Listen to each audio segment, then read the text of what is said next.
normal.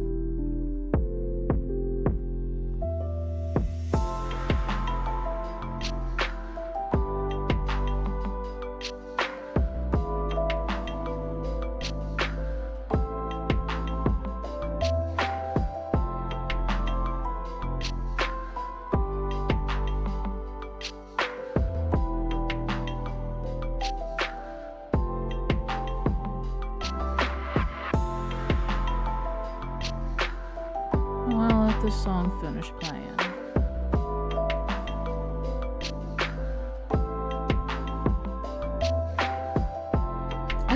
I'm allergic to Japanese anime, apparently.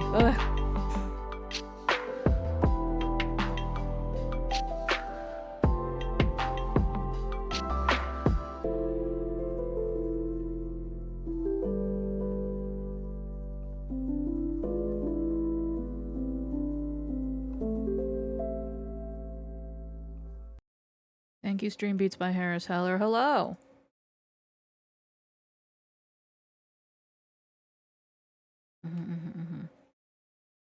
Hello, welcome. So, tonight will probably be a short one, because, Why, it's Saturday. It's Palace Day. It's Saturday, right? No, it's definitely Saturday.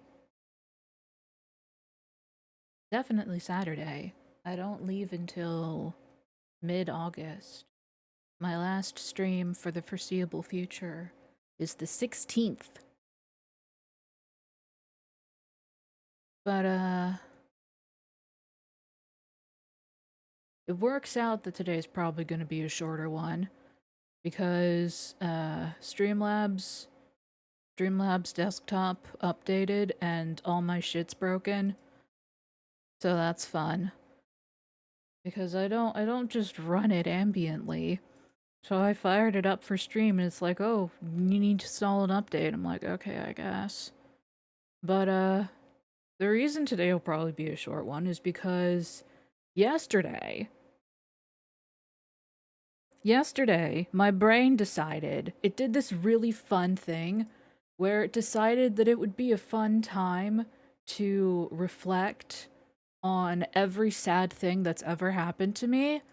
And I was just like sobbing my eyes out for like half an hour. I'm fine now, but I feel like hot garbage. So, you know. I get that, Viz. I too never know what day it is. Yeah. Yeah. So yesterday was fun. And I have a killer headache. I don't like to take... Oh, wow. I don't like to take ibuprofen, painkillers, unless I absolutely have to. I prefer to treat the source. And as such, what I need to do is just rest and hang out and maybe drink some tea. Or hot chocolate. Oh, hot chocolate would slap right now. I'm gonna make some hot chocolate after stream. Absolutely. But yeah, because we have so little time left,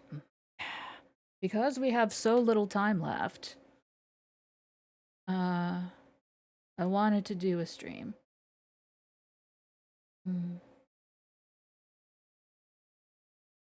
I wanted to do a stream even if it was just a little baby one. Ooh, what makes it Salvadoran?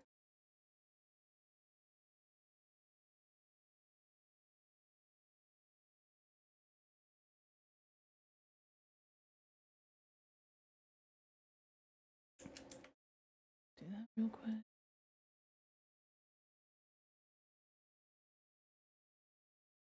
But yeah, all of my, Oh, gotcha. Gotcha. I understand.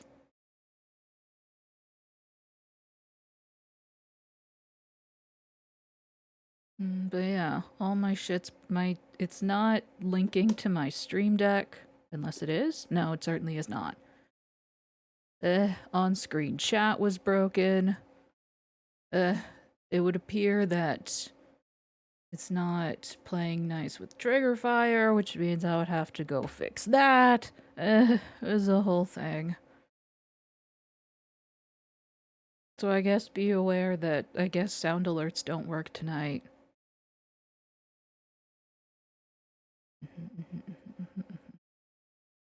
Yeah.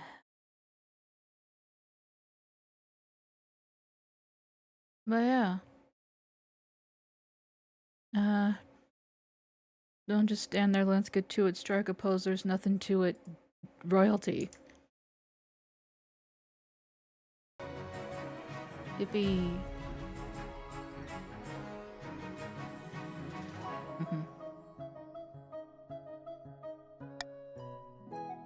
Oh.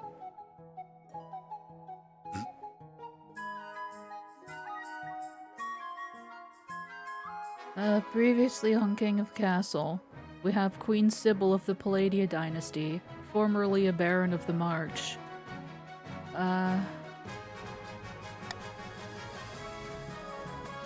Be sure to hit exclamation point join.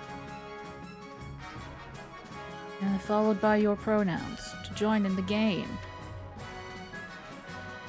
Unless you don't wanna, I can't stop you.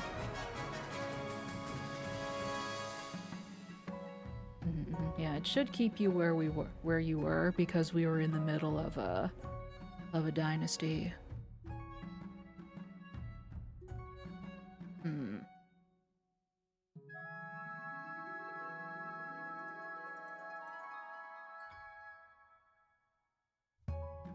Who was on the counts last time? Well, Matthew. Matthew was a count. Along with a couple other people. There we go. Yay. Oh, you have a mustache this week. Oh. Ding dong. Okay.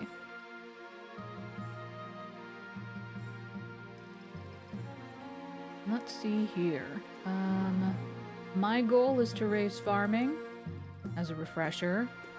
The goal of the counts and the chiefs is to lower kingdom stability to 4 or less.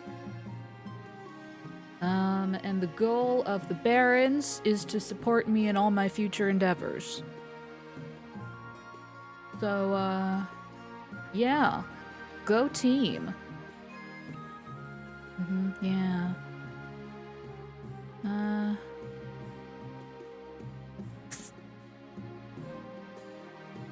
Let's go up to the north with my complaining cousin. Oh, right, my cousin.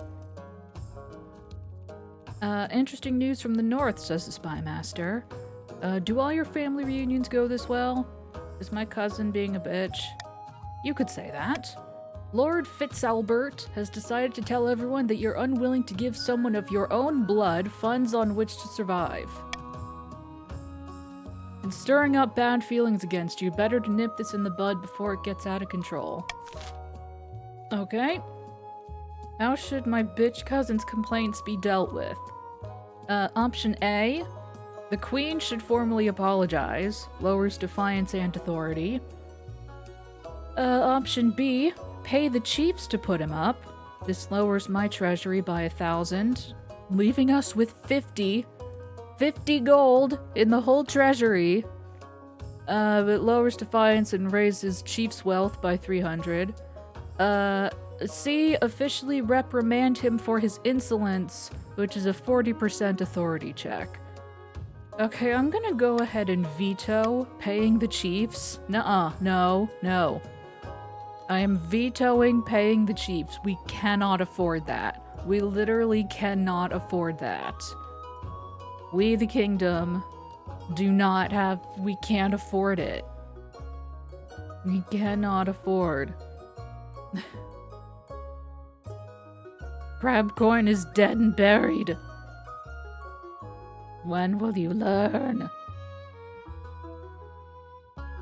Alrighty.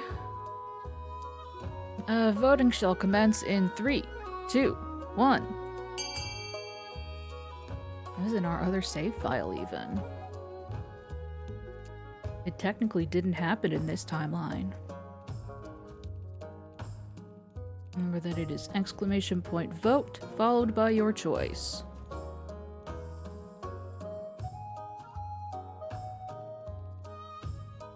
Oh boy. You have the opportunity to do something really funny here, Matthew. And by funny, I mean don't you dare. You can do what you want. Thanks. You know what? That was pretty funny. Voting is tied!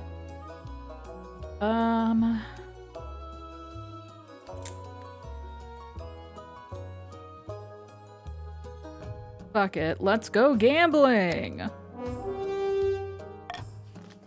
Ah, dang it. Oh, I see. You send a stern letter to Fitzelbert, chiding him for his behavior. You do not hear anything back. Perhaps a storm is brewing. Well, I'm sure that won't have any long-reaching consequences. You know, that's the best kind of voting, Matthew. Uninformed. Uninformed and under duress. A new baby. Hail, your majesty. Some fine news from my common folk in the march. A baby has been born on your birthday, bearing a birthmark in the shape of the number 9. A fantastic omen. Perhaps we should mark the occasion. Let's see. What should be done to mark the birth of this remarkable infant? Option A, the queen will send her blessings. No noticeable effect, but I'm sure it does something. Option B, the queen has no time for peasant brats. Lower stability. Option C, gift the parents a bounty of jewels and fine wine, lowers the treasury by 500 and raises stability.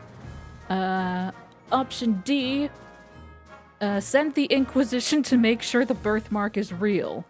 Lowers stability, raises defiance, and lowers faith.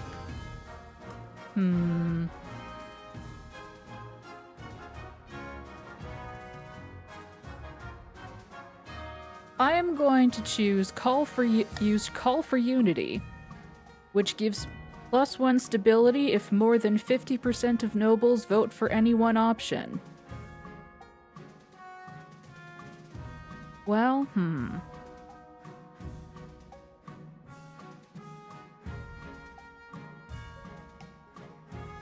Yeah, I am gonna do that. The question is...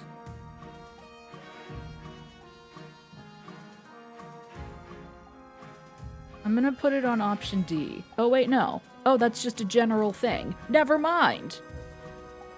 Never mind. It's just in general. I don't put it on any specific choice. Okay, so if more than 50% of you vote for one option, then we get +1 stability. Voting shall commence in 3, 2, 1.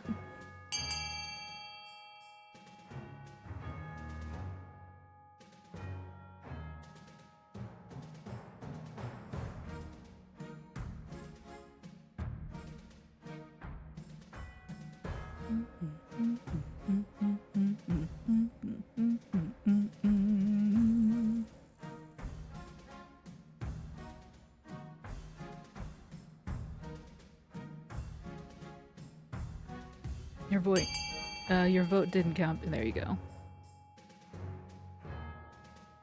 Yay! Thanks, Viz, but also this is bad, probably.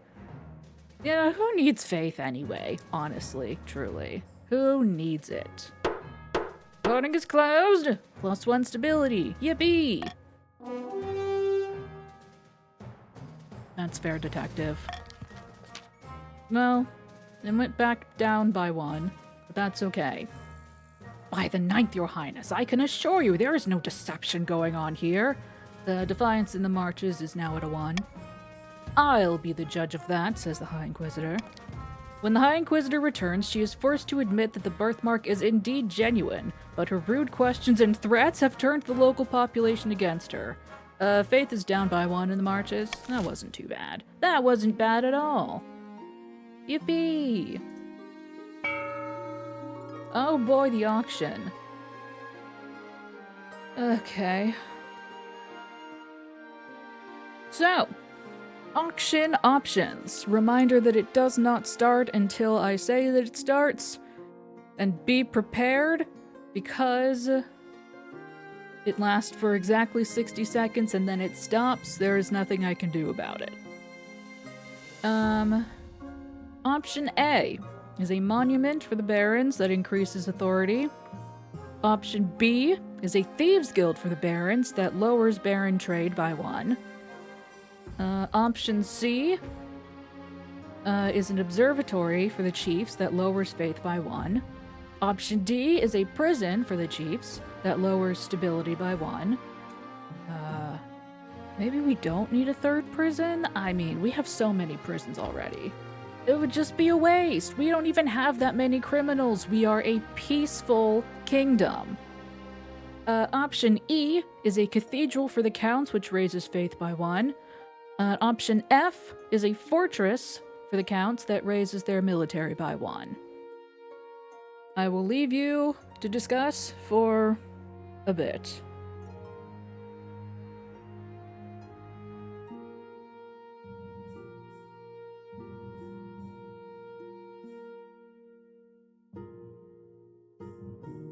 I don't know about that one, Detective. I don't know about that one.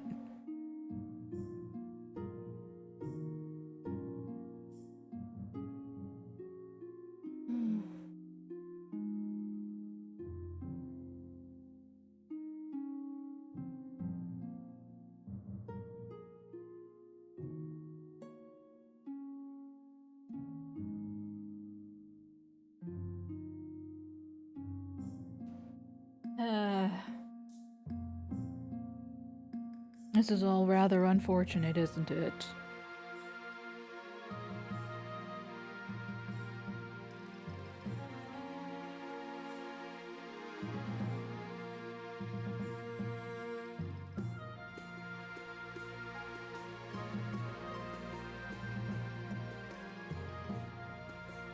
Alrighty.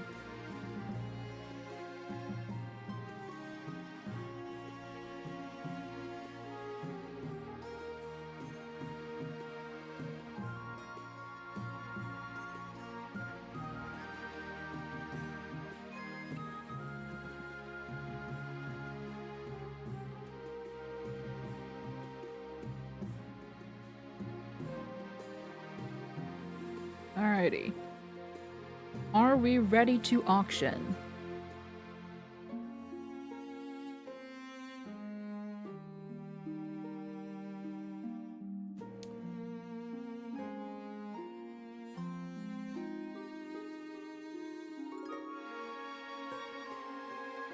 I want to be super sure. Alrighty. Auction will commence in 5, 4, 3, 2, 1.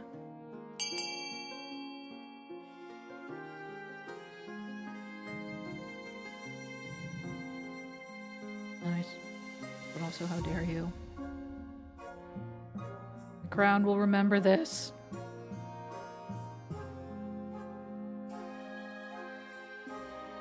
"40 seconds.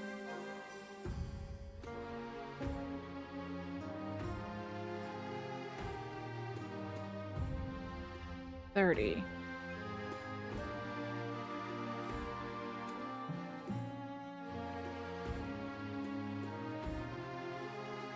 20 seconds.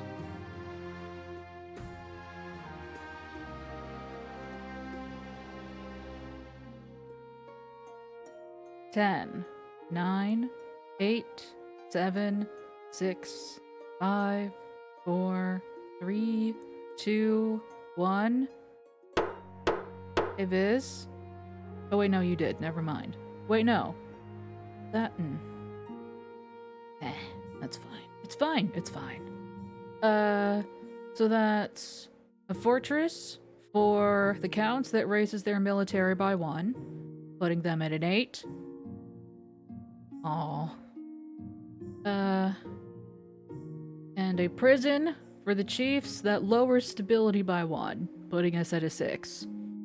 Thanks. Avocado, thank you. Let's take a look at my ambition. At the start of your reign, you said you wanted to be the mother of the nation.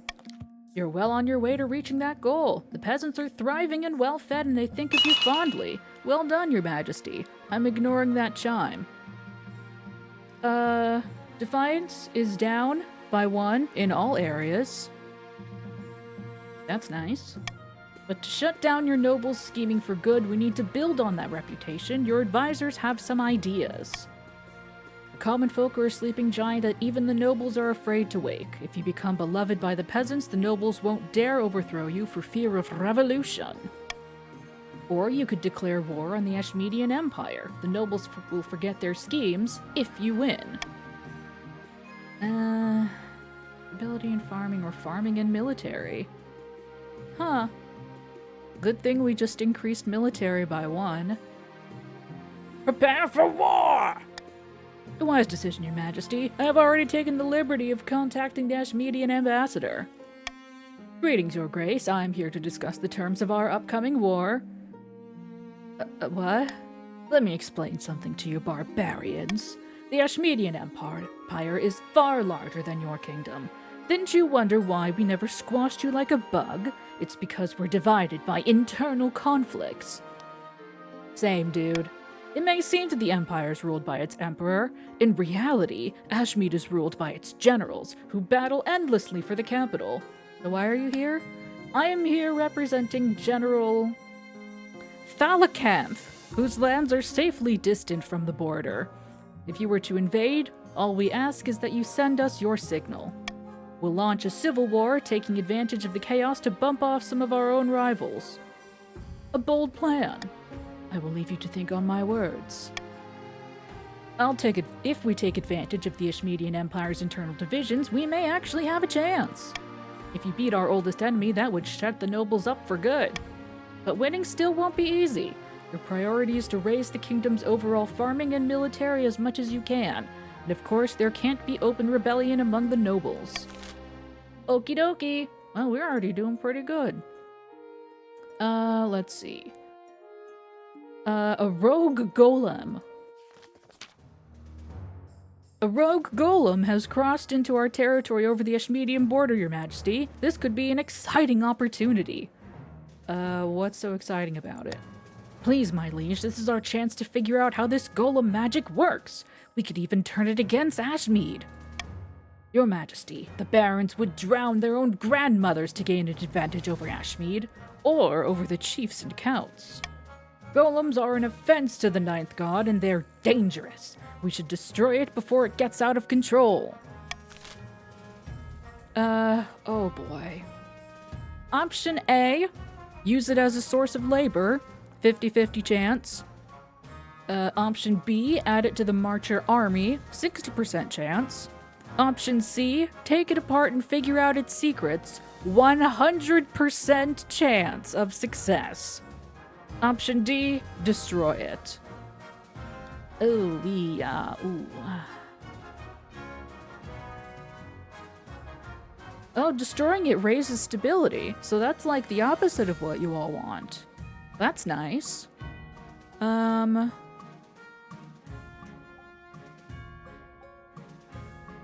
I mean,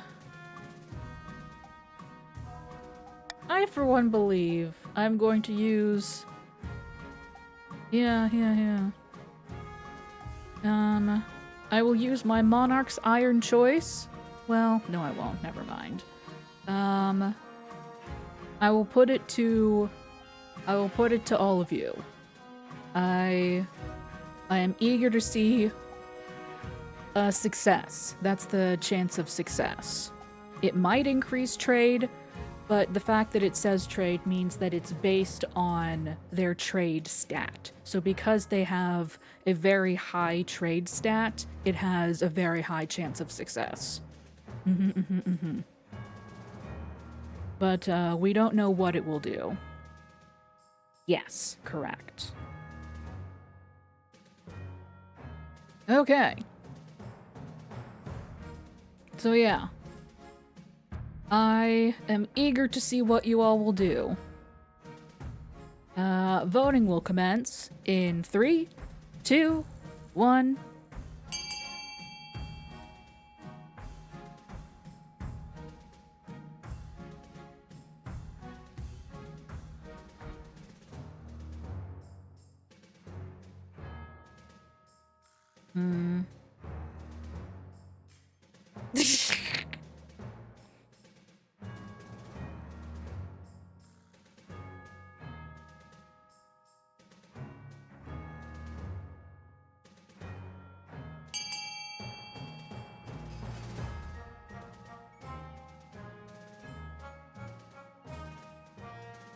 Voting is closed.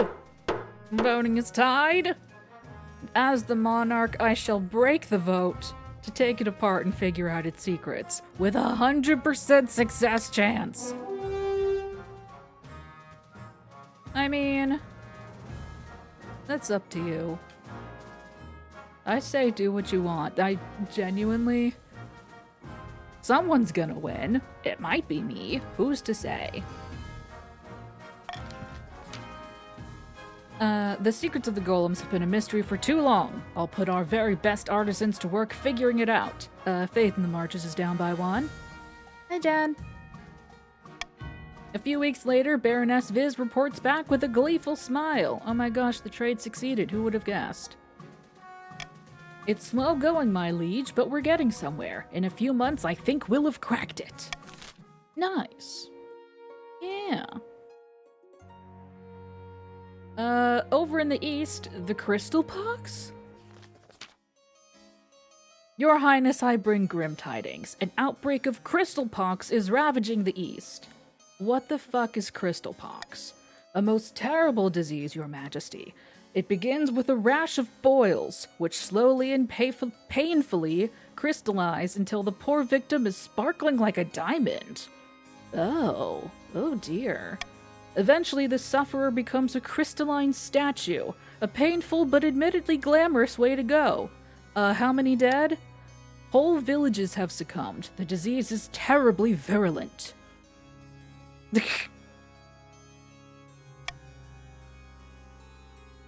Your Majesty, if I may make a suggestion, victims of crystal pox are only infectious at the boil stage. Once they are fully covered in crystals, they no longer spread the disease.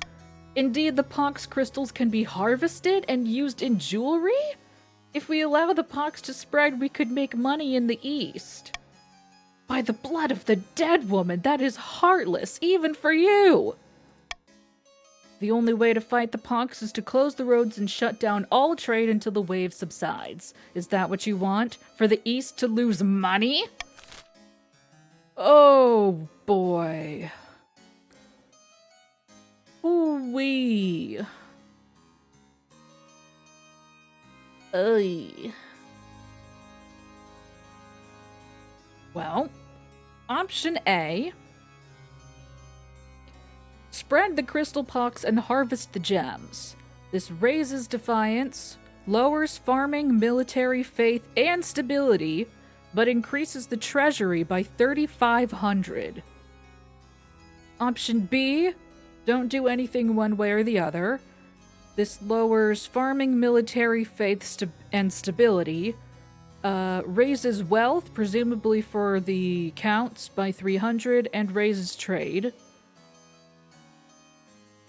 Excuse me.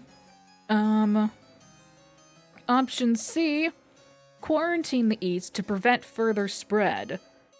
This lowers trade and stability, has a disparate effect on wealth, and lowers farming. I feel as though there's very little I can do here, because A and B are both really terrible for me. Yeah.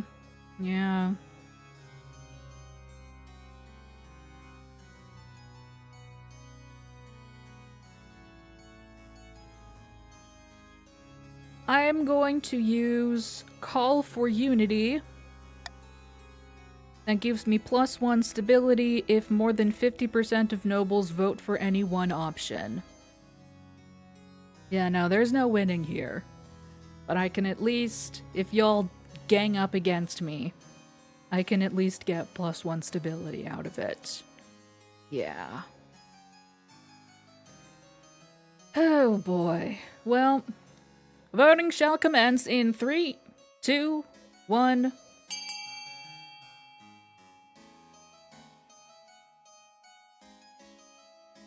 I mean, I'm just curious how, all the nobles would feel about wearing jewelry made out of boils. Sounds pretty gross if you ask me. Sounds pretty gross. Yeah, no, sounds real bad. Thank you. Voting is closed.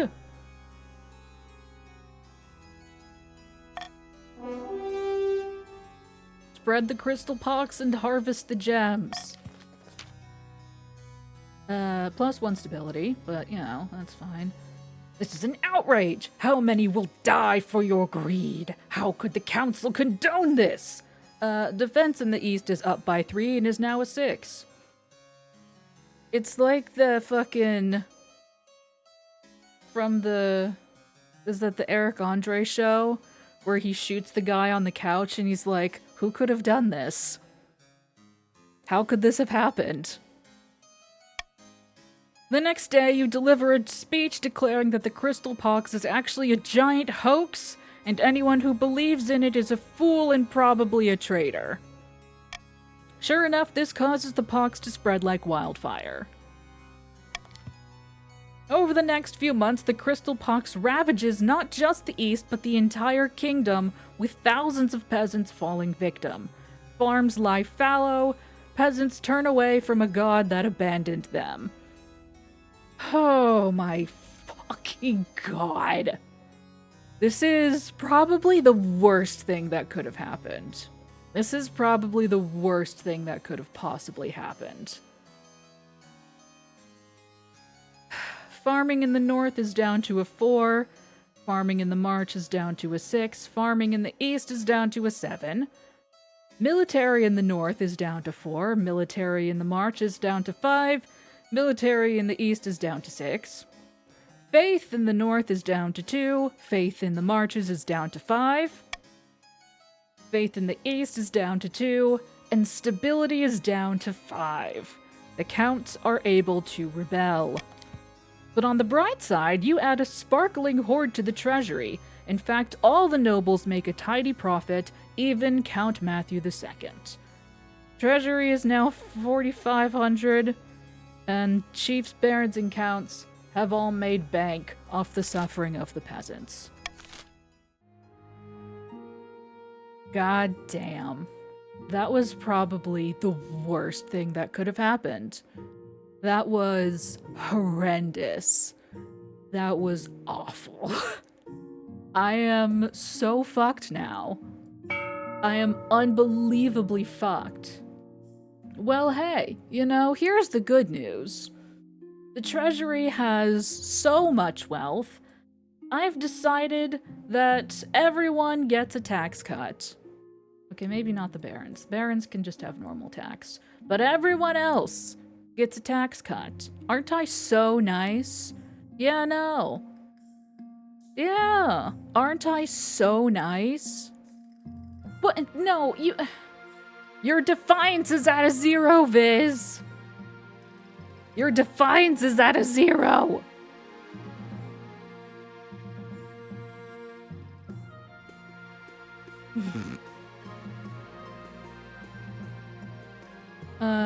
Well, you could rebel, and now you can't. On the verge of rebellion. Oh wait, hang on. Is it greater than or equal to? It's greater than or equal to. Hey, guess what? You can rebel. You can rebel if you want to. Oh no. Hawks in the capital, huh? Who could have foreseen this? Rebelling will stop your scheme, but it will also stop my progress.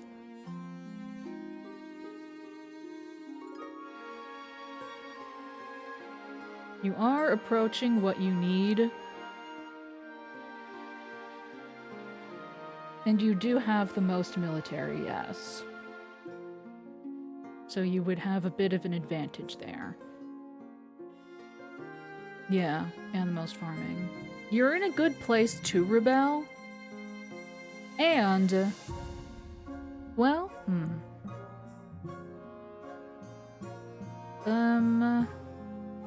I think spring is the first season. But also I don't know what that affects. I know that the end of each season has a different event that happens, but I don't know if overall it has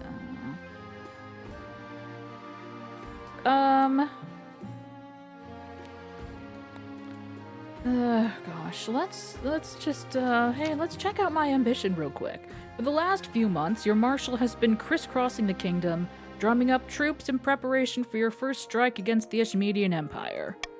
Today, at last, she's returned, and she's brought one of the counts with her. Your Majesty, the nobles are proving reluctant to commit their soldiers to your cause. They've sent a delegation to speak with you. Palestine. Ooh. Your Grace, of course we all support a war with the accursed dogs of Ashmead. Of course we do. We're more patriotic than anyone. But we're concerned about the harvest. Your marshal is telling us to raise all our able-bodied levies. If we do that, who's going to gather the crops? The kingdom would starve. Couldn't we just tell the peasants to eat something else? Cake, maybe. We wouldn't want that. Just damn cowardice, if you ask me, Your Majesty. But all the nobles are echoing this nonsense. The fools are worried about going hungry for a few years. Till we can persuade them that the kingdom will survive, they won't commit their full forces to our banner. Assure Count Matthew II that the kingdom can survive a few bad harvests. 70% success chance. Let's go gambling!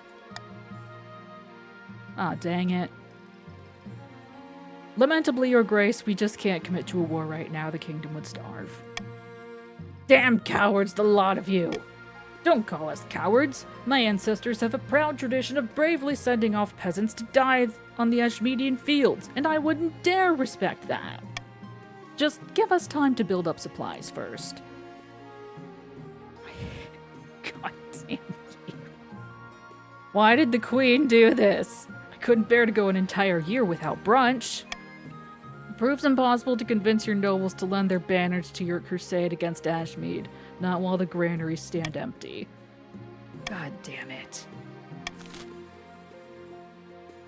Alright. I'm gonna keep putting that off. Secret of the Golems. We've cracked it, Your Majesty. Golems are powered by scrolls imbued with the words of Kaldovaga, the Ashmedian machine god. Oh, that's rad! We could build golems of our own, but we'd need to pray to Kaldovaga too. Need I even say it? Heresy! Heresy! Option A. Allow it, but the barons must donate massively to the church.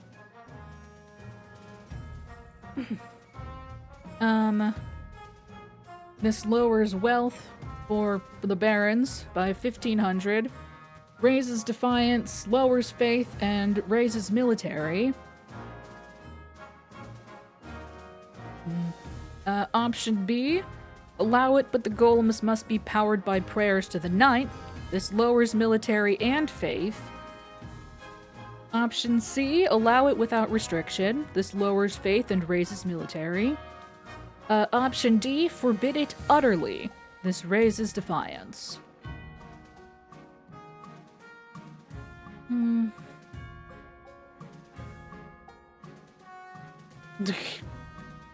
Uh-huh. Ambivalent, huh? Sure.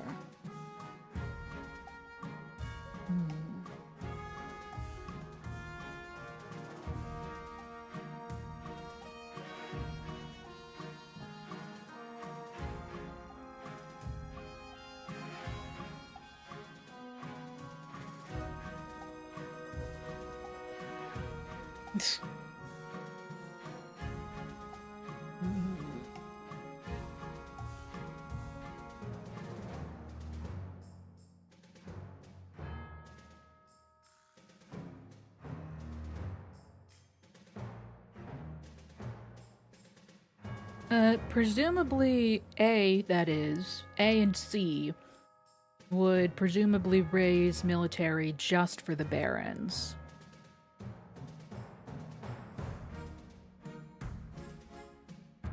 And B lowers military and faith, yes. Also presumably for the barons.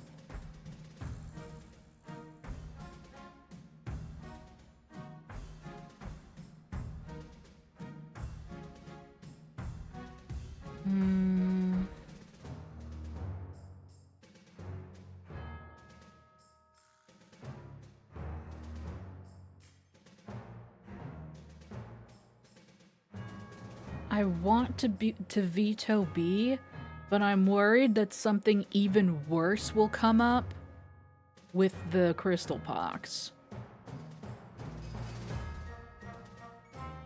Yeah. I'm gonna use Call for Unity. This gives me +1 stability if more than 50% of nobles vote for any one option.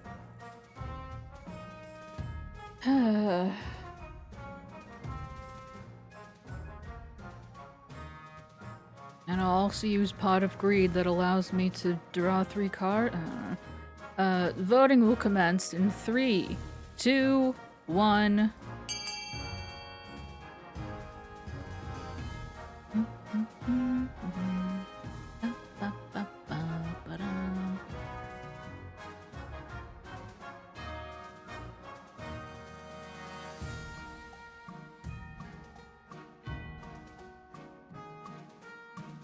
Reminder that you can take as long as you need to vote. The timer is just so I can end it if I need to.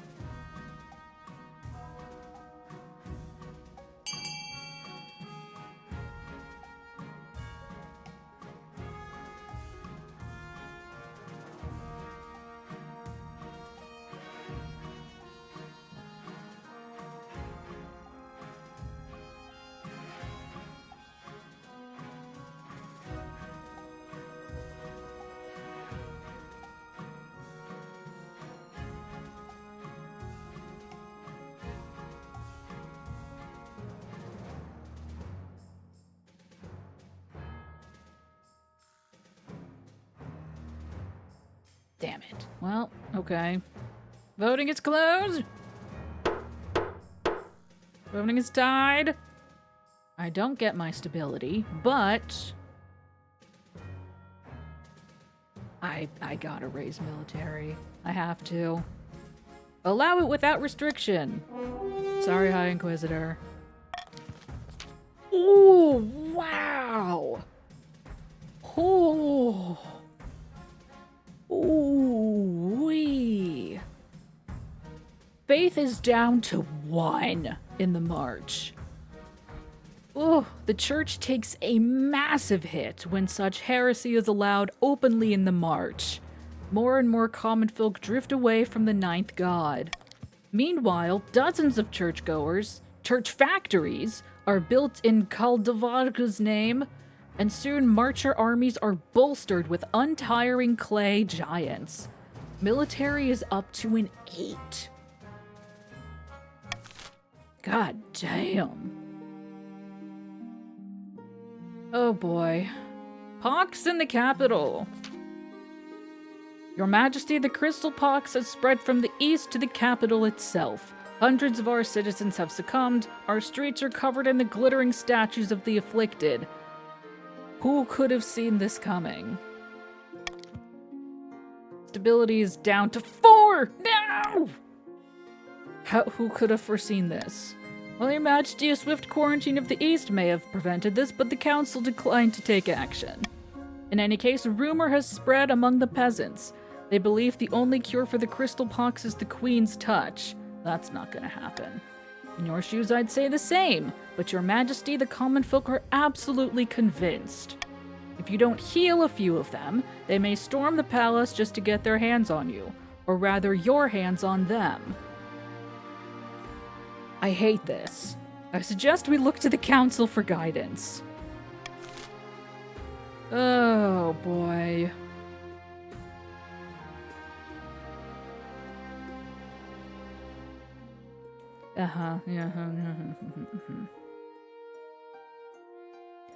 Option A. The queen should lay hands upon a token few of the infected, 95% chance of success. Option B. The queen should lay hands upon as many of the infected as possible, 65% stability check. Option C. Triple the security around the palace until all this blows over. Option D. Just let it run its course. This decreases authority and stability, but raises the treasury by 1,000. I'm gonna go ahead and veto letting the crystal pox run its course. I'm gonna not do that. I'm gonna say no, absolutely not. I need to look out for my kingdom. Option C lowers the treasury by 1,100 and decreases stability. I didn't read that out, did I? My B. But, as a reminder, the counts and the chiefs we are currently at stability 4, and therefore, you have the stability that you need to enact the next phase of your scheme. You could make it lower just for funsies, but you do have what you need. And besides, you could go gambling. We could go gambling.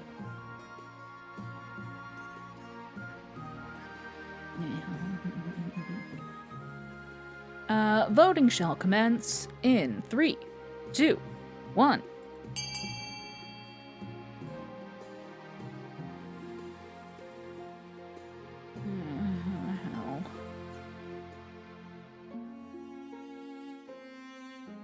No one wants A, huh? No one wants A? Okay. Voting has died? Oh, God damn it. Alright, well. I don't want to touch the poor.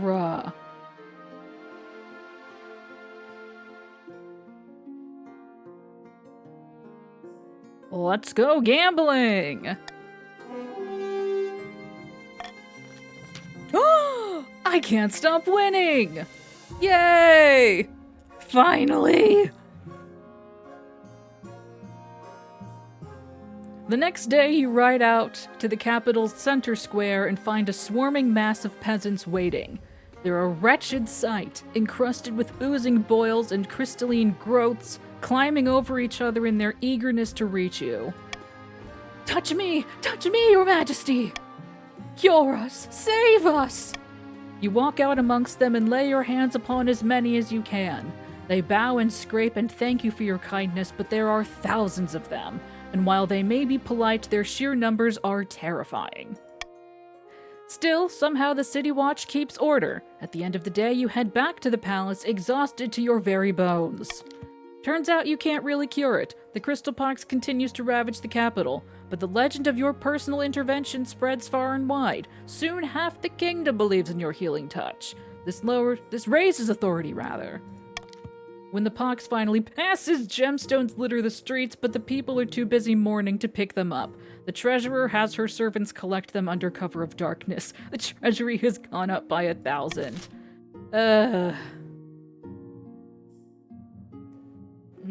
Man.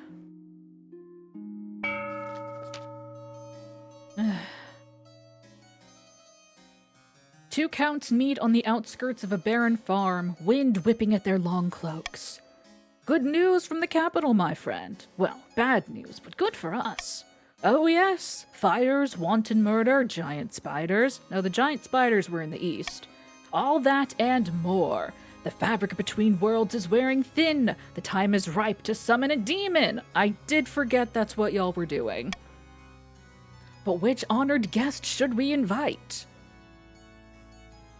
Oh boy. You know what? I'll look at that later and I'm sure I'll regret watching it. So thank you.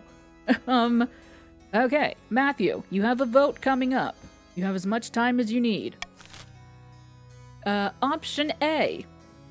Ankarazad, Lord of Dismay, the seventh god's smile. Your goal is to lower your own faith, which is at a 2. And option B is Belfeminar, the hungering absence, queen of corruption. Your goal is to raise your own trade, which is at a 7. No, you'll be fine.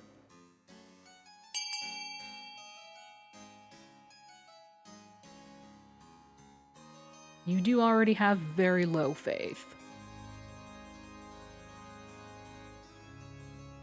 I want this to be a good, clean match. No hits below the belt. It's where I keep my snacks.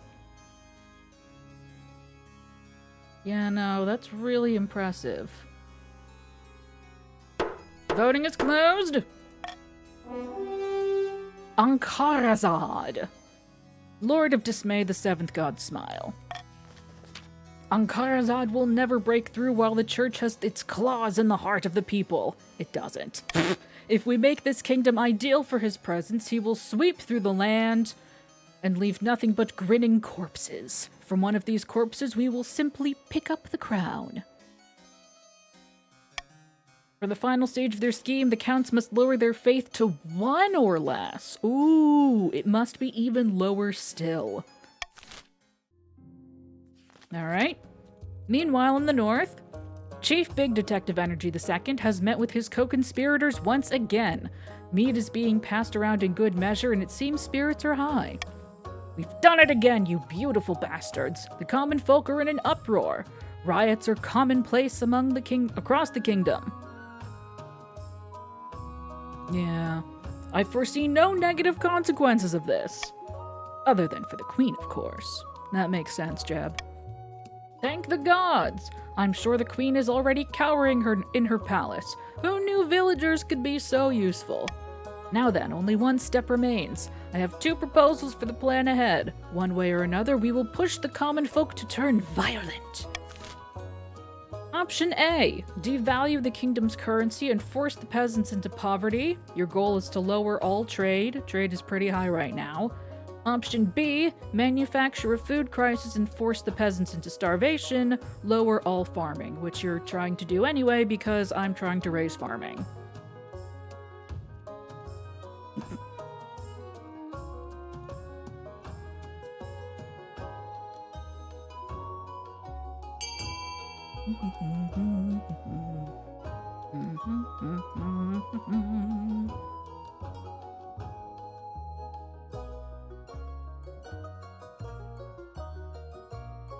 Voting is closed.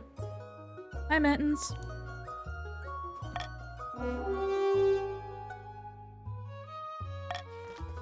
Diabolical. Why, you might even call it evil.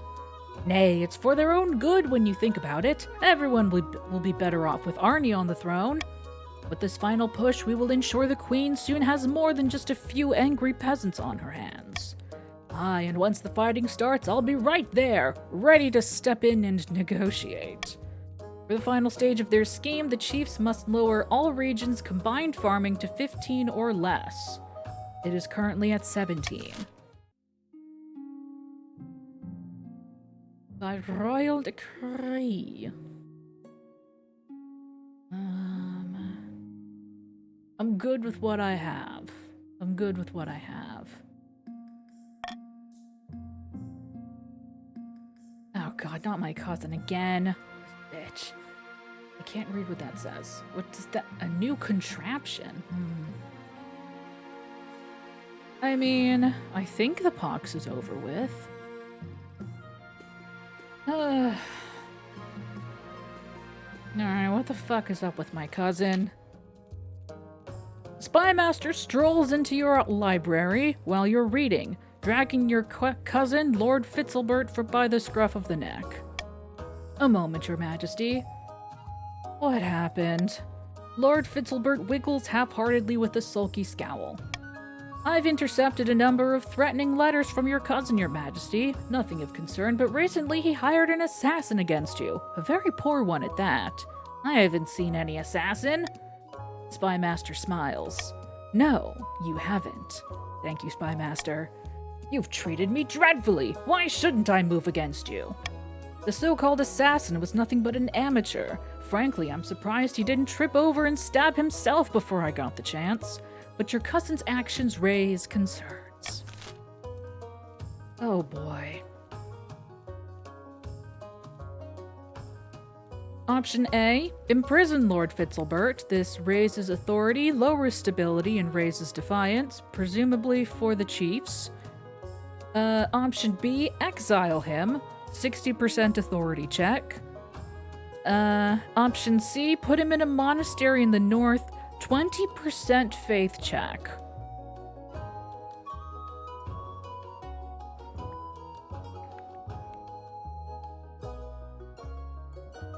No. Hey, what if I didn't do that? No, hang on now.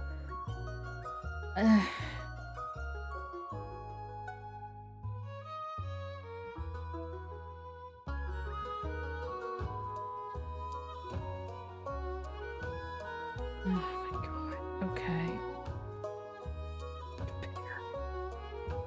Yeah, Bear'll do something. Ugh, man.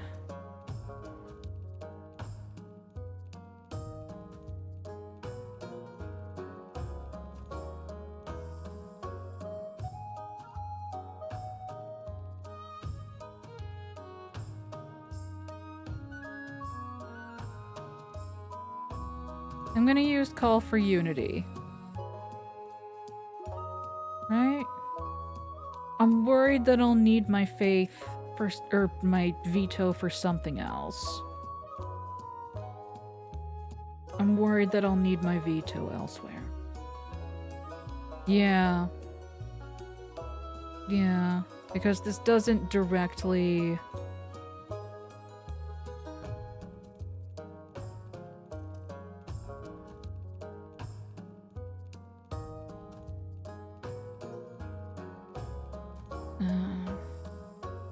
This doesn't directly affect any of my win or lose conditions.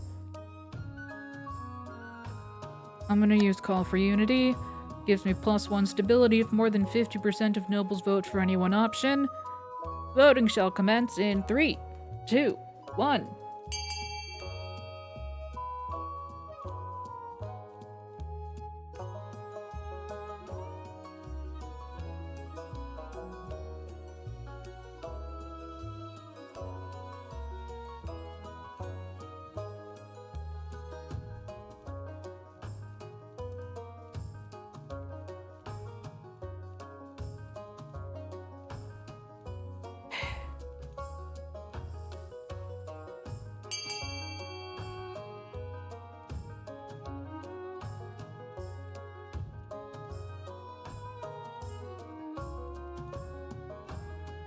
Y'all just love to make things difficult for me, huh?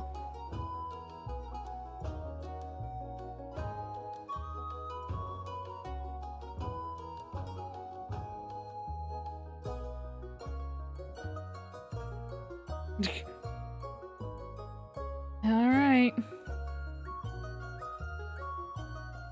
I don't know if you're actually trying to vote, Mittens, or if you're doing a bit, but you aren't in the game currently.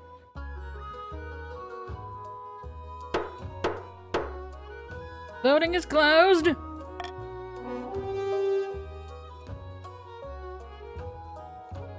Put him in a monastery. Send thee to a nunnery. Let's go gambling! Oh my god!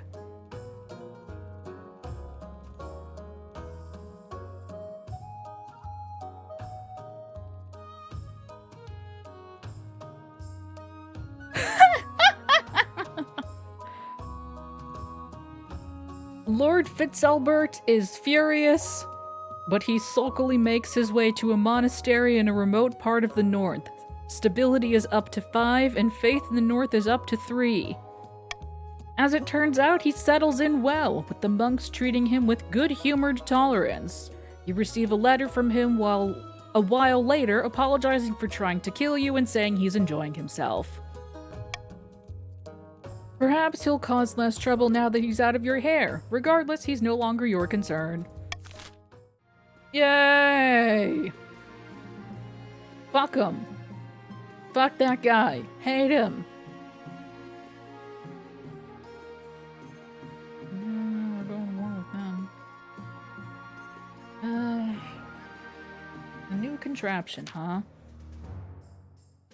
Your Majesty, a baroness by the name of Viz wants to present you with a new invention. My liege, we are entering a modern age, a more humane age. Yet botched executions are commonplace. Decapitations where the head doesn't come off, or hangings where it does. No more. Behold, a merciful machine for removing heads quickly and painlessly. I call it the Viz.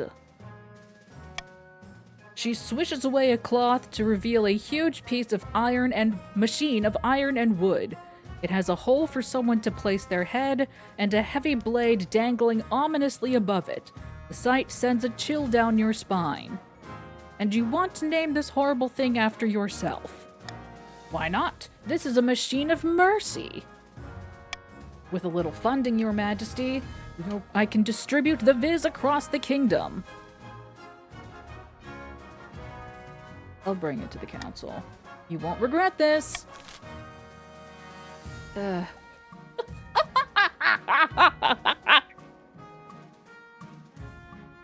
Option A, fund a nationwide rollout. This lowers the treasury by 1,000, raises trade, increases wealth, presumably for Viz, by 750, and increases authority. Option B, test it on Baroness Viz herself. This raises defiance, lowers stability, lowers wealth, presumably for Viz, by 750, and raises authority. Option C, ban this horrid contraption. This raises stability.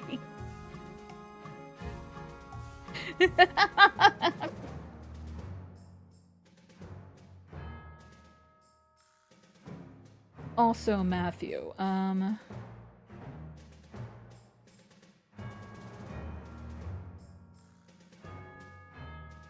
it doesn't necessarily mean you can't win. It just pushes the timer ahead. Basically, it's if you have it, then you win, but if you don't, it's not like you lose, you know? If that was your question.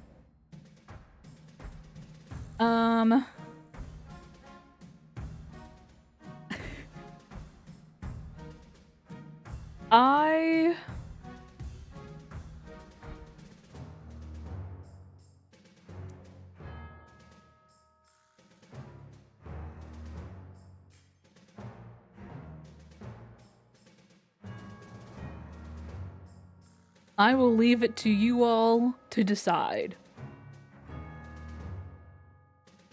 I will leave it entirely in your hands.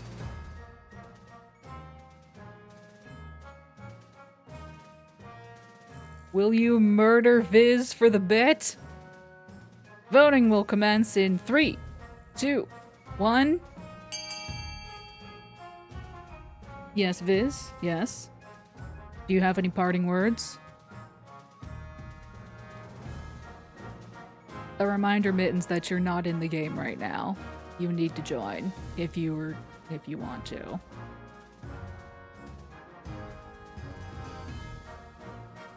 Also, detective voting wasn't open when you voted. You need to vote again.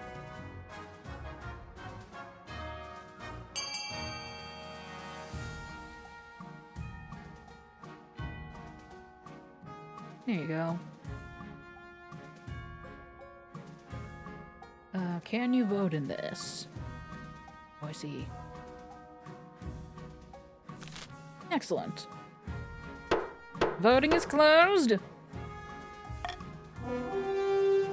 Fund a nationwide rollout. You're saved for now, Viz. Hundreds of Vizes are built in Marcher workshops and sent to courthouses all over the kingdom. Treasury is down by 1,000. Oh, trade in the March is now at a 10? And Viz's wealth has increased.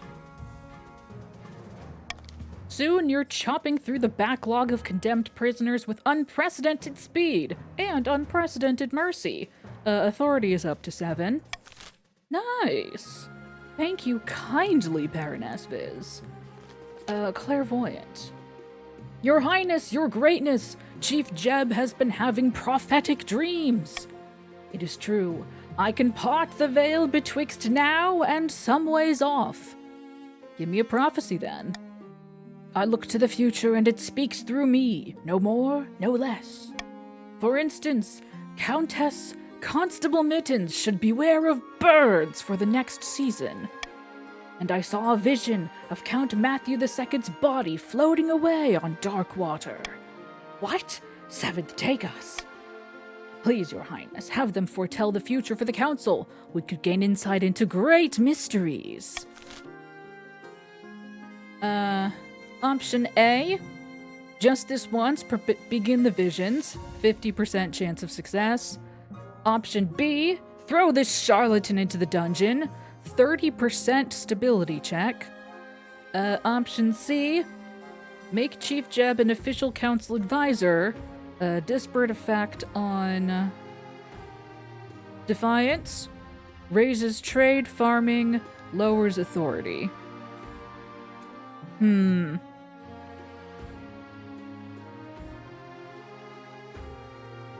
do have many beautiful prisons.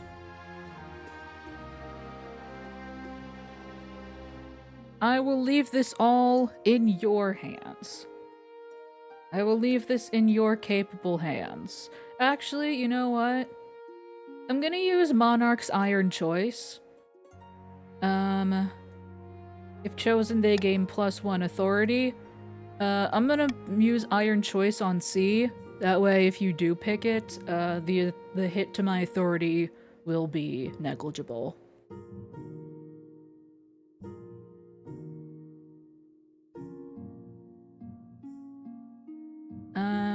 Voting shall commence in 3, 2, 1.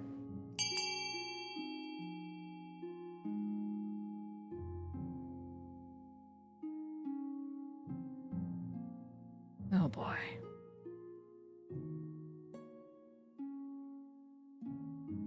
This can only go well. Yeah, and we have a fun new device in all of our prisons. You can give it a go.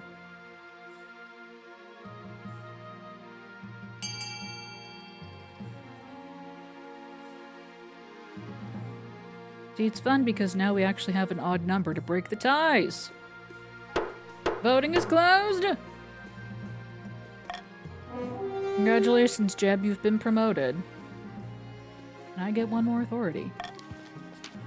Wonderful news, Your Majesty. I'm certain they will not disappoint. Sure enough, Chief Jeb has a canny sense of what's best for the North. Defiance is down to 3. Trade is up to 7. And farming is up to 5 in the North. Nice. But the other nobles start to mutter, seeing the unseen is no more than a disguise for giving out special treatment. Defiance and in the East and the March is up by 1 each. Can the Queen really be trusted with this charlatan constantly whispering in her ear? Authority's back where it was.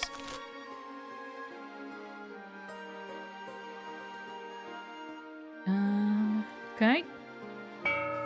Ding ding. The barons are gathered in the empty council hall late at night. A new report from one of their spies has just come in. Great God! The counts are planning to summon some kind of famine demon to sweep across the land. That's why they were stockpiling food. Is it too late to stop them? If my intel is correct, the demon is already on the verge of breaking through. We just have to delay them long enough for Queen Sybil to solidify her power. It shouldn't be long now. Our queen is on the verge of greatness. I can feel it. The barons must continue to aid the queen by countering the other region's schemes. They will win the game if the queen completes her ambition. Alright. Oh, do I have an heir? I do have an heir. Huzzah! Wonderful. Oh boy. Oh boy. Oh gosh. Oh jeez. Oh.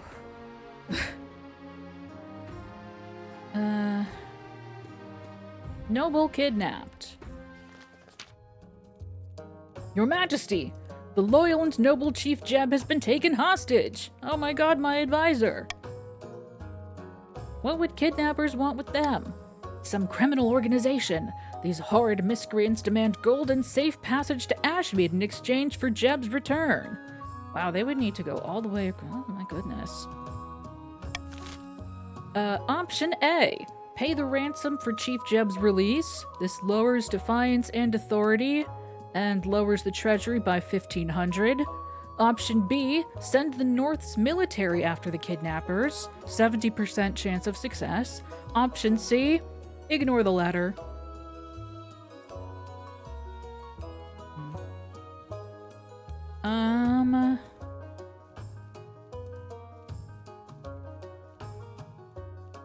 I would love to go gambling personally.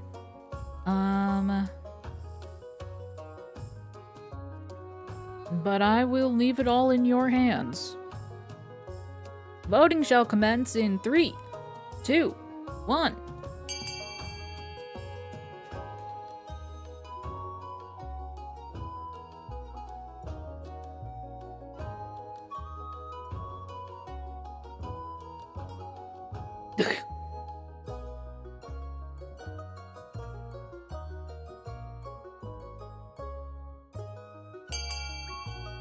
Voting is closed. Send the military. Nice. Oh, fucking goddamn it. The outlaws put up a hard fight and the North's forces suffer heavy losses in the assault. Military is down to 3. Damn it. But in the end, Jeb is retrieved safe as could be hoped for. Defiance is down to a 2. During the raid, Northern fighters recover a hoard of gold and gems, some of which goes to the treasury and some to the chiefs. Treasury's gone up, and the chiefs' wealth has gone up. That's nice, I guess.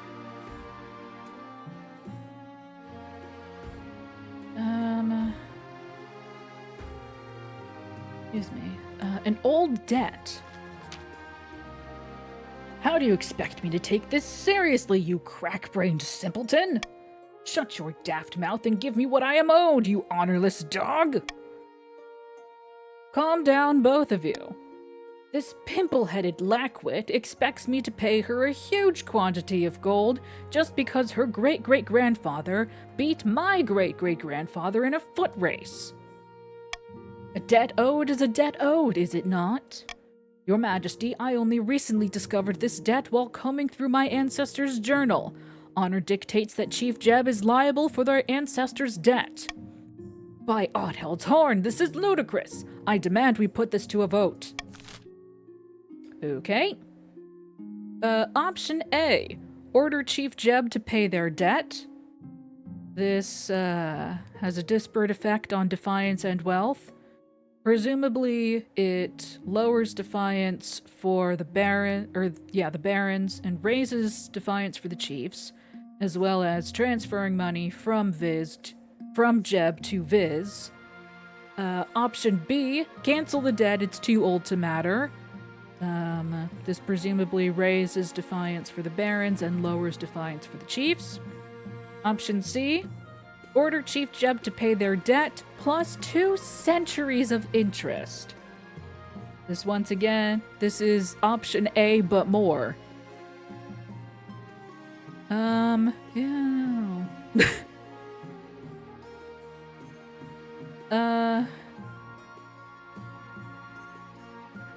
This means nothing to me. Settle this amongst yourselves. Voting shall commence in 3, 2, 1. Wow.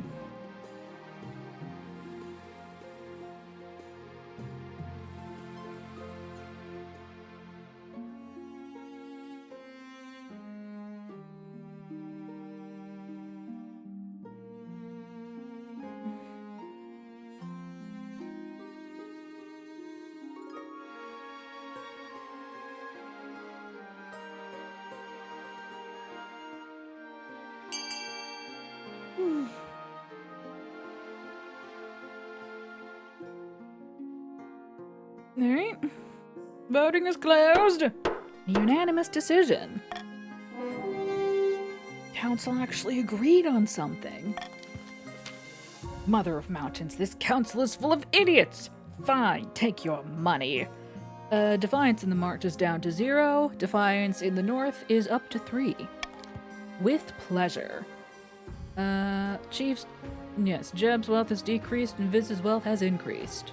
I can't count, so I can't tell you what number that is. My conquest.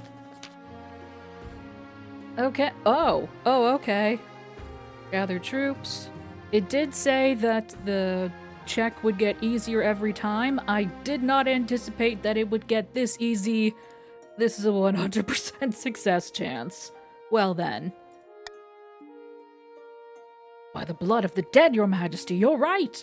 The kingdom can survive a few hungry winters if it means teaching those Ashmedian bastards a lesson! That's the spirit. I trust we have the backing of the counts in starting this war, then. Yes, Your Majesty, let's do this! One by one, your marshal approaches the nobles of your council seeking their approval for the launch of a war against Ashmead. Aye, Your Majesty, the chiefs never back down from a fight. You have our axes. When it comes to a war, you can rely on the barons, Your Majesty. Let's go give the Ashmedians a kicking! The nobles are united behind the idea of a war on Ashmead, Your Majesty. Huzzah! Let's go to war! I like the enthusiasm, but it's been a long time since the kingdom mobilized so much of its army. We need to ensure they're up to the task. I'll assemble the troops at once. Farewell, Your Majesty. Well then. When your marshal returns to the capital a month later, she is at the head of an army. The soldiers set up camp outside the city walls, their armor gleaming crimson in the light of dawn. Inspect your troops. 90% success. Well, hang on. We could get XCOM numbers. It's happened before, it could happen again. Let's go gambling. Yay! The camp stretches for miles outside the walls of the city. The ground has been churned to mud under tens of thousands of boots. As you approach, you are greeted by an awesome sight. Rank upon rank. Hi, Neon. Rank upon rank of hard-faced footmen holding swords aloft. I definitely believe you that it was an accident. Knights on horseback, their plate mail glinting. Archers and crossbowmen training furiously, hitting target after target. Beautiful, ain't it? We're ready. Let's march! Your soldiers let out a full-throated roar. For the kingdom! For the queen! The army is a vast, stinking, hungry monster that swallows up the landscape as it marches south. When you arrive at the border, your soldiers spill across like a flood, sweeping away the surprised Ashmedian sentries in their path. To tell the truth, you don't see much of the fighting. Your job is just to give inspirational speeches before the battle starts, wave a sword around, then duck back into your tent. Despite that, or perhaps because of that, your first Ashmedian campaign is a huge success. By the time you return to the capital for winter, you've conquered almost 100 miles of territory along the border. 1911. As the city gates swing open, you're greeted by a rush of joyous sound. Clapping, cheering, peasants are throwing roses at your carriage. Trailing behind you, of course, is also a retinue of wounded soldiers, nursing deep-seated trauma and grieving their lost comrades. The peasants largely ignore them. All hail the queen, the conquering hero! Pull out a sword and give it a waggle. Yeah, woo! I helped. Several peasants swoon in delight. When you return to the palace, your husband is waiting for you, your heir, Sybil II, in his arms. My darling, you're finally back. I've been breathlessly following the tales of your conquest. I only wish you'd brought me along. It sounds like good fun, but I understand someone needs to hold down the fort. We have so much to talk about. Little Sybil II has been growing up so fast in your absence. Sorry, dear, but the council has requested a meeting. Oh, of course. Well, hurry back, my love. As you step back into the council's presence for the first time in many months, the nobles all look up at you with trepidation. Welcome back, Your Highness. Let me be the first to congratulate you on your victory. But now we can get back to the business of ruling. There are so many votes that need your attention. No. Excuse me? Did you forget there's a war on? But what about democracy? The Constitution? This is a monarchy, motherfucker! Did the Queen misspeak? We may have won a victory, but Ashmead will strike back, and strike back hard. We don't have time for votes, we need to prepare! And if you squabbling bastards don't unite behind the Queen right away, you'll wake up next year with Ashmeadian soldiers in your bedchambers. Sorry, sound alerts are broken tonight. Everything is broken. I'm broken. Do I make myself clear? Crystal. Nothing like a common enemy, eh? Yes, Your Majesty, if there's one thing we hate more than each other, it's the Ashmeadian Empire. After that, the nobles never defy you again. But it's not like your life gets any easier. Your Majesty, I hate to interrupt your meeting, but I just received word that the Ashmeadian Empire is marching on our newly conquered territories. They're sending 30 regiments. We need to mobilize immediately. With a sigh, you head back to the palace to say goodbye to your husband. Here we go again. Yay! The Monarch is victorious! The barons celebrated their victory, and Sybil was venerated as a true hero of the march. But some whispered that the barons were losing control of their puppet as the queen consolidated her power around her heir, Prince Sybil II. Unable to convince the peasants to act in time, the chief's scheme fizzled into irrelevancy.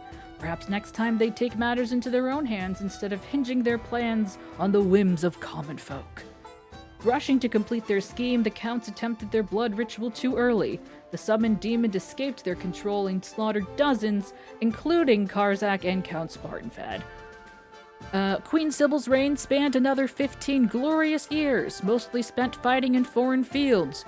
She conquered land from Tavolin and Ashmead, lost it, campaigned to get it back. By the time the old warrior died, she was battle-scarred and celebrated as a hero. Most of all, she was tired. Yay! The rich! Oh, so rich! So very, very rich! Yippee! Wait, hang on. Yay! Wealthiest noble was Viz, poorest noble was Mittens. You just got here. Well, maybe not. Yeah, no, just a little plague. Oh, look at King Sybil. Look at King Sybil II. He looks great. Yeah, woo. Yeah, woo. Okay. Sorry, I just saw a shadow buzzing near my face. It was probably a mosquito, but it startled me. Neat.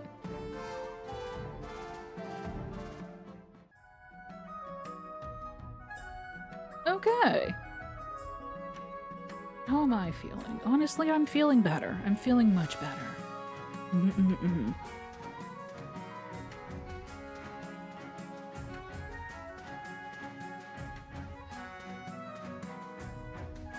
How about this? How about we do a slightly delayed get up and stretch? I'll refill my water and, do we want to go again?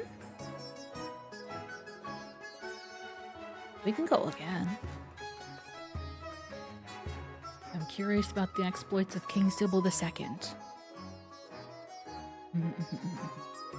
Let me see. King Sybil II?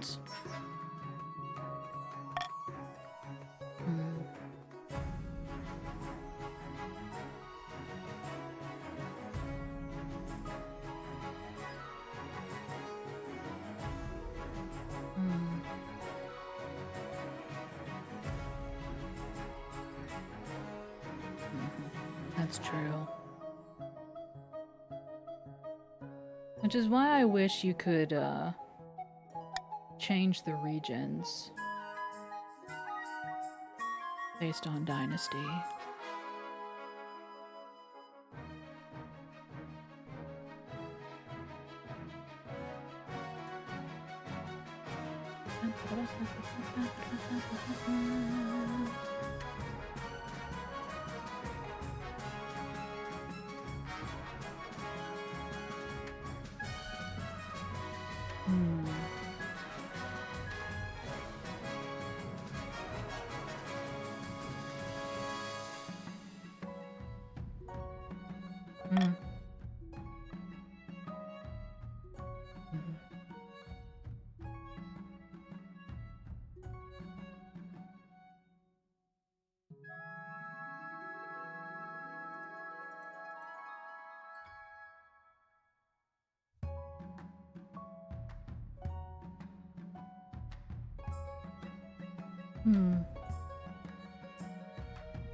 Tell you what. We have, yes. There are 5.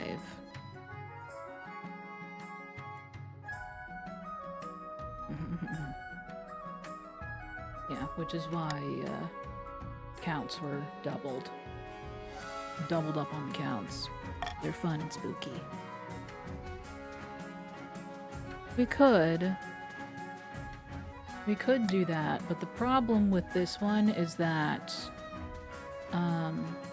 it keeps the old settings so that people who bought the game in the meantime can't customize their dudes. So, like, people want to join real quick.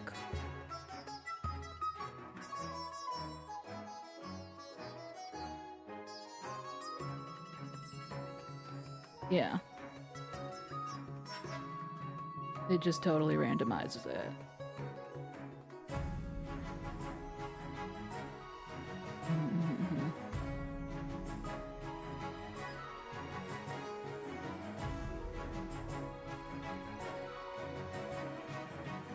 What we could do is start a new dynasty with these kingdoms, or at least the other. Yeah.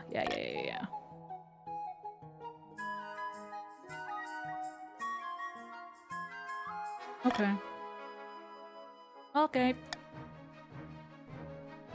Yippee! It's me again.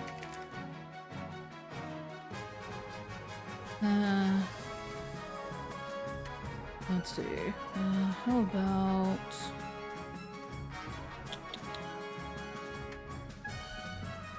I want to pick a different name to differentiate it from the other one.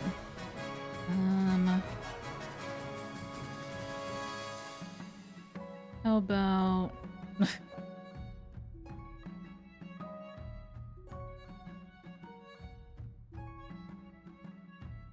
Pal World.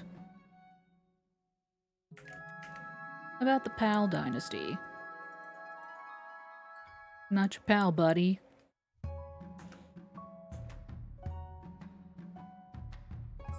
We ballin'.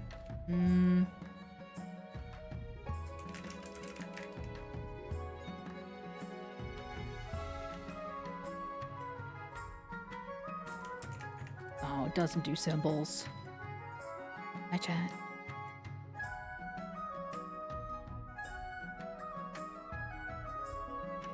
The Hicha! The Hicha Empire. Dynasty.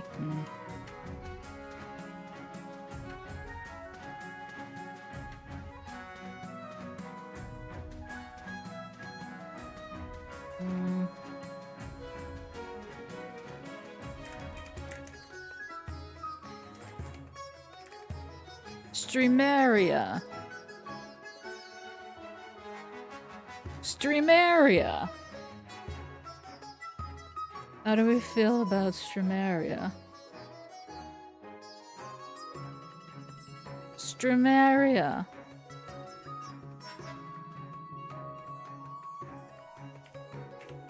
Streameria.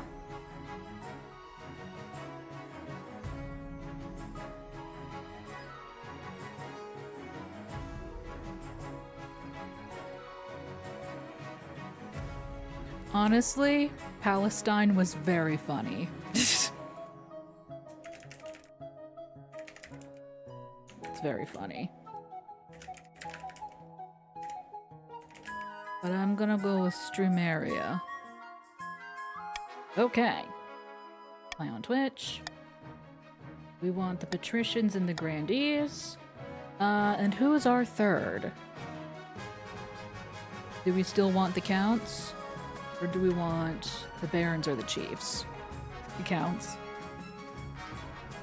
Counts are very fun. You know what? That's so true. Monster fucker writes.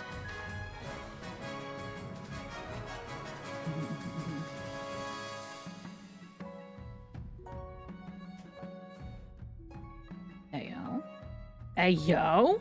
Yeah, monster fuck. We support monster fucker rights in this channel.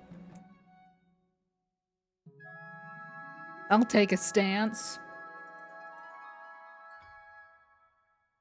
Alright. Players who own the game.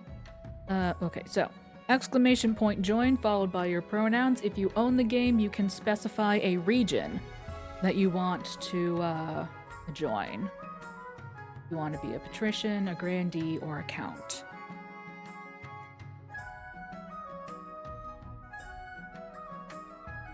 And monster fucker wrongs, yes. Oh, fancy mask. Ooh, Compton. Oh, I see. Oh, I see it moved you to equalize it. Gotcha. Very nice, very nice.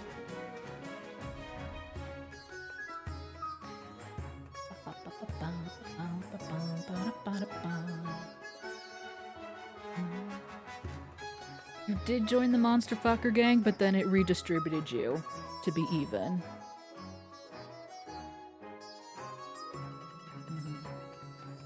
You're serving count, Matthew. You're serving count. Yes, lovely, lovely all around. Very good, very good. And off we go.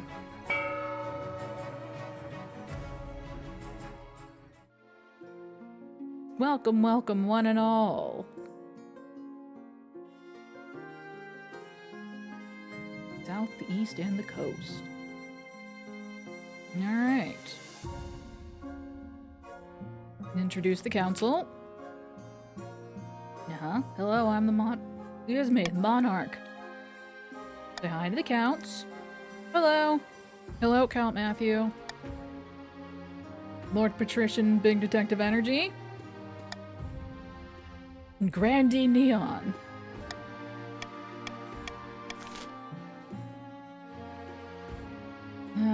To the coronation.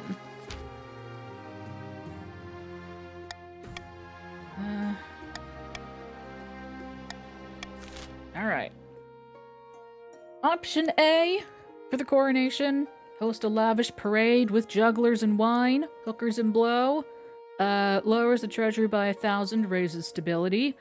Option B, force the commoners to swear a blood oath. This raises authority and lowers stability. Option C, throw the monarch into the river. This raises stability and lowers authority. Option D, the nobles must put on a vast banquet for the monarch. This raises farming and lowers wealth for the nobles by 900. Voting shall commence in 3, 2, 1. Congratulations, Viz. You are a grandee. God damn it. God damn it.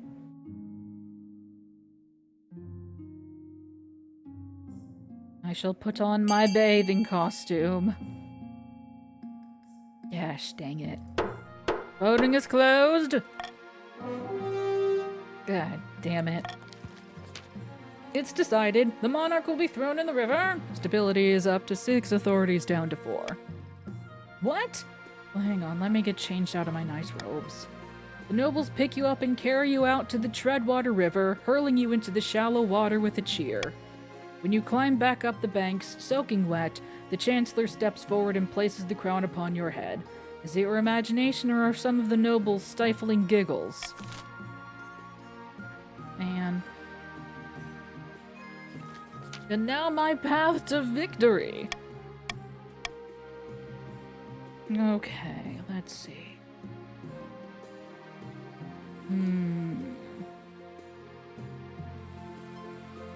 Well, I feel like trying to do anything faith-related with the counts in the picture is a mistake. Trade is pretty solid. Authority is already down, that's not a great start. Military is not the strongest. Farming is okay. Stability. Praise Narcy.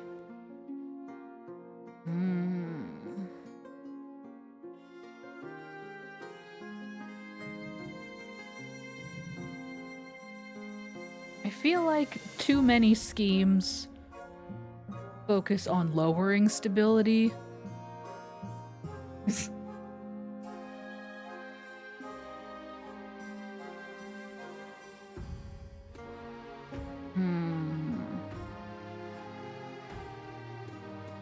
God damn.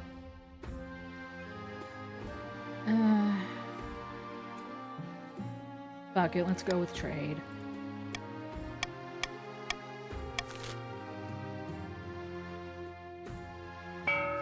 Alright.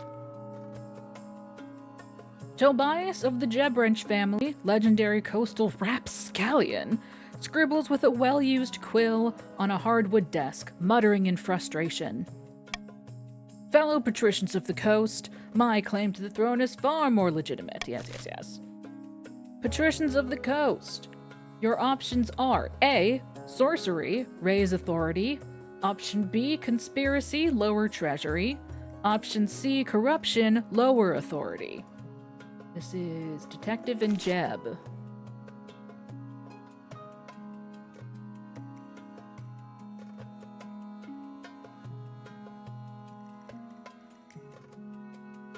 Reminder that authority is already down by 1 after the river tossing incident.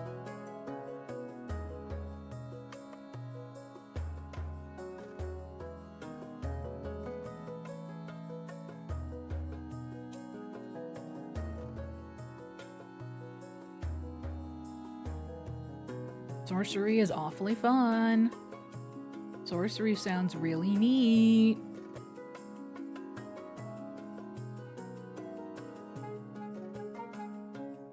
You are not a patrician of the coast, Mittens. You are a count.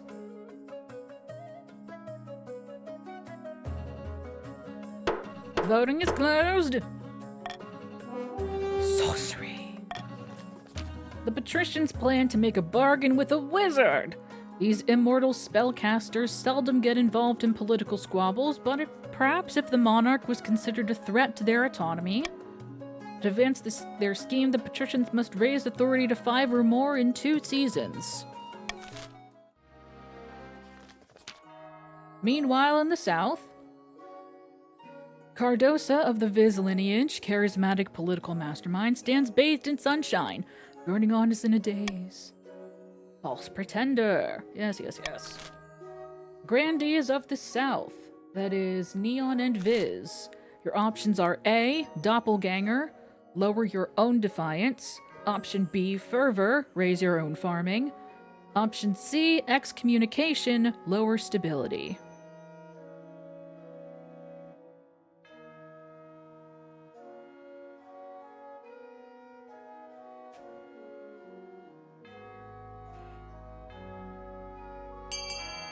Personally, I think doppelganger sounds fun.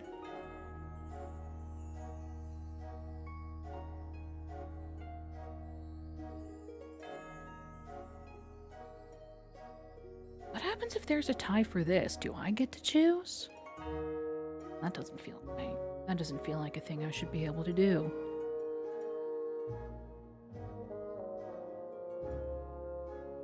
Yeah. Voting is closed. Oh. Okay, I guess, yeah, it just flips a coin. Alrighty. The grandee claimant Cardosa has been chosen by the 9th god to be the next queen. She has promised a first miracle, food for all. Raise their farming to 5 or more in 4 seasons. Good news, you've already done that. Meanwhile, in the east, Vladena of the Constable Mittens dynasty. Let's bring back the days of glory. This is a vote for Constable and Matthew. Option A, Intimidation, raise stability. Option B, Uprising, raise treasury. Option C, Ascension, lower your own faith.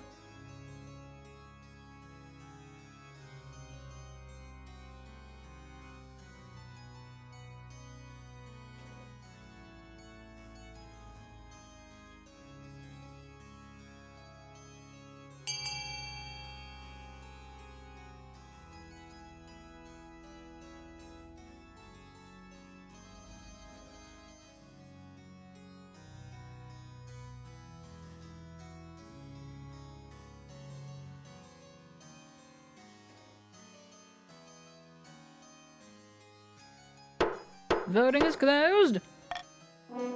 Ascend. The Counts plan to induct the Monarch into their secret cult and offer them immortality in exchange for the throne.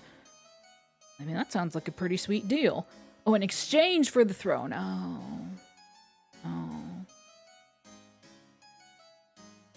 First, they must reduce the power of the Eastern Church.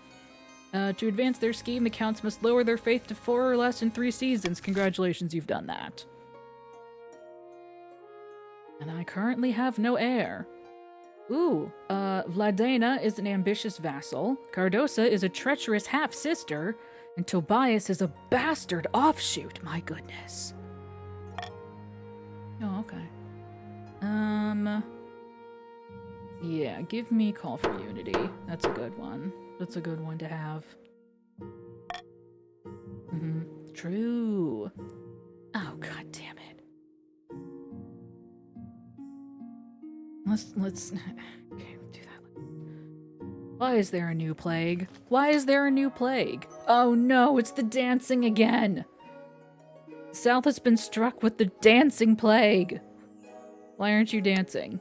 I haven't been infected yet, of course. Otherwise, I would not be here to risk it spreading to your majesty.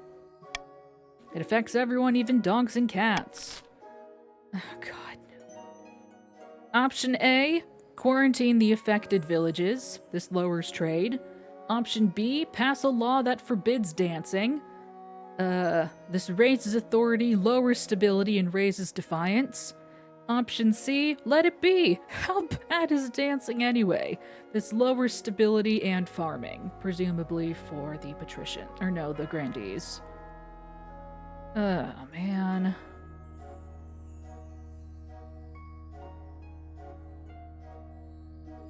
I just... Did we learn that lesson? Did we, though? Oh, man. Alright. Voting shall commence in 3, 2, 1. Well, I'm gonna use my Monarch's vote on option A, quarantine the affected villages. Now voting will open in 3, 2, 1.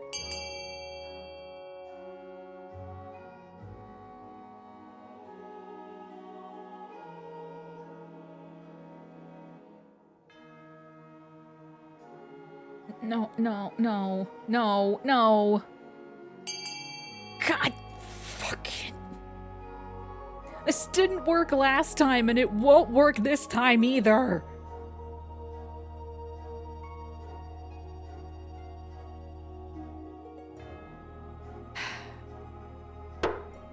Voting is closed.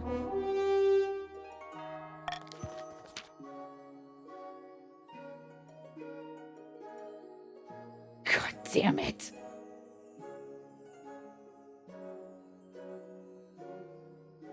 The peasantry and nobility are unhappy with the new dancing ban, which has earned you the moniker of Maudlin Monarch. Authority is now up to 5. Stability is down to 5. The effects of the coronation have been nullified. Defiance in the south, for the grandees, is up to 2. Worse still, it doesn't slow the spread. No matter how much one is flogged or fined, they continue to dance. The bailiffs are dancing along with them. Disquiet in the south. Your Highness, my knaves accuse me of hoarding wealth. Me, says Grandee Viz. Worse, they're throwing down their tools and burning their belongings, saying they want to live an ascetic life and that I should do the same. Have more exercise. No, that's athletic. They want to match their outfits with their decor? Oh, that's aesthetic. What nonsense! Quite so, Your Majesty. They don't want to be pinned down by worldly possessions, but burning them is quite the overreaction. The ringleader of this movement is a philosopher called Ortega. She calls herself a voice for the ninth god, and the peasants hang on her every word. They'll be at my door any moment. Option A. Send someone to infiltrate their cult. This raises faith for the South. Option B. Aggressively break up Ortega's meetings. This lowers stability and defiance for the South. Option C. Fire the troublemakers and hire new servants from the coast. This lowers defiance and has a disparate effect on wealth.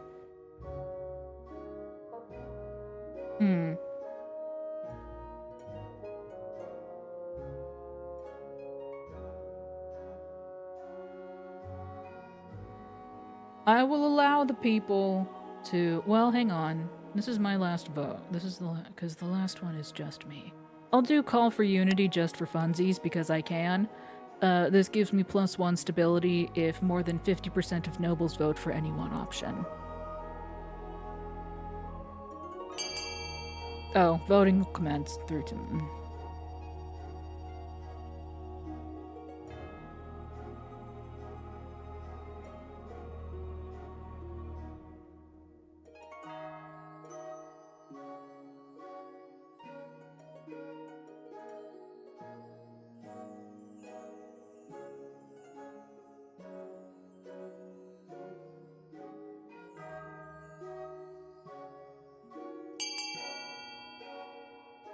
The patricians want to raise authority, but you have what you need currently.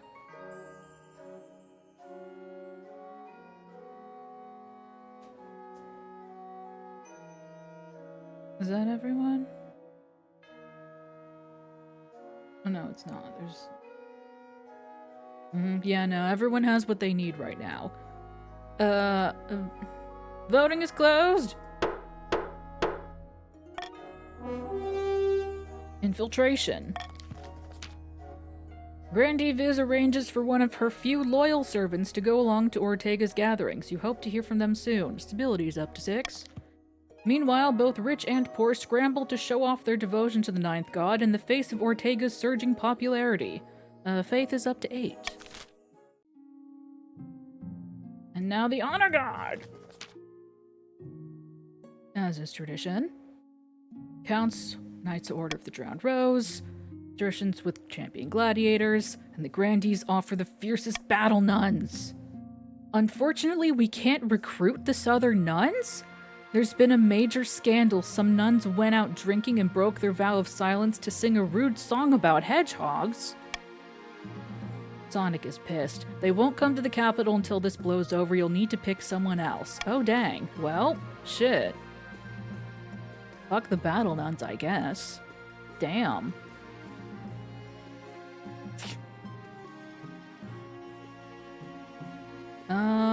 Well. Tell me about the gladiators. Vain, selfish. Skill in battle's undeniable, but can you trust them?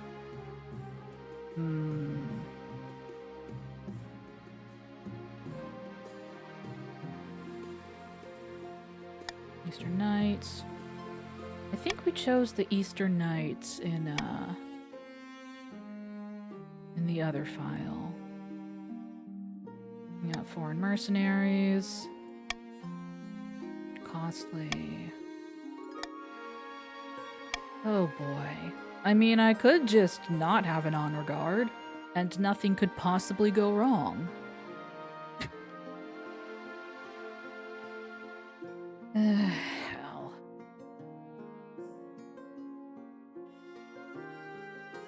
I'll go with the gladiators, I guess, just for variety.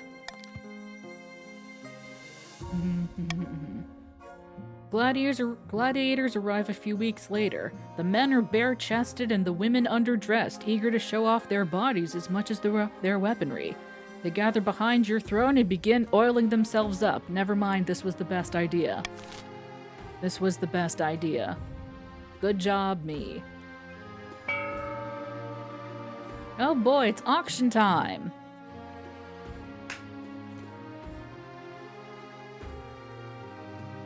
The auction will not commence until I say so. You will have 60 seconds, and after that point, the auction ends and there is nothing I can do about it. So be sure you know what you want.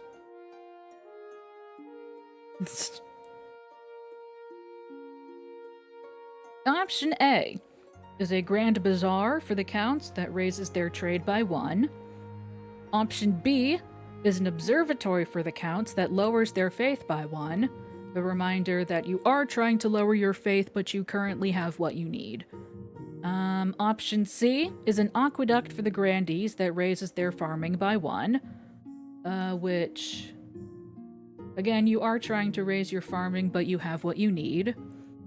Option D is a stadium that lowers the grandees' military by 1. Option E is a cathedral that raises the patricians' faith by 1. Option F is a monument that raises authority, which the patricians want authority up, but again, you do have what you need. So basically, this vote is just for funsies, and for whatever. There are only things that benefit you, but everyone already has what they need to advance the next phase of their scheme. That said, that could change, because, well, at least next season, 3 seasons. I don't know if it... I think you have to maintain it until the deadline. It can't just be like, oh hey, you hit it, now you win, or whatever. I don't know.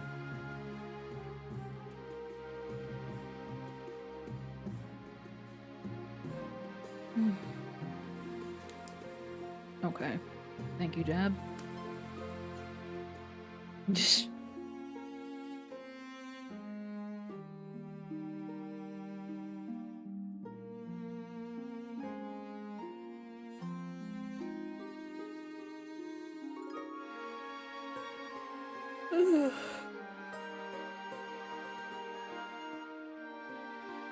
Oh, and I am trying to raise trade overall, so...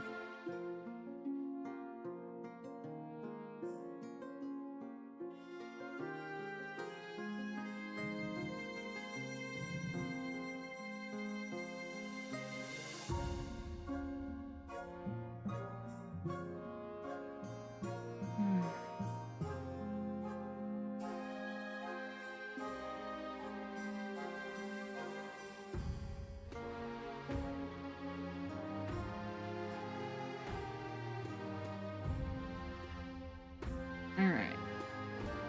Looks like people have decided things. Are we ready for the auction to commence?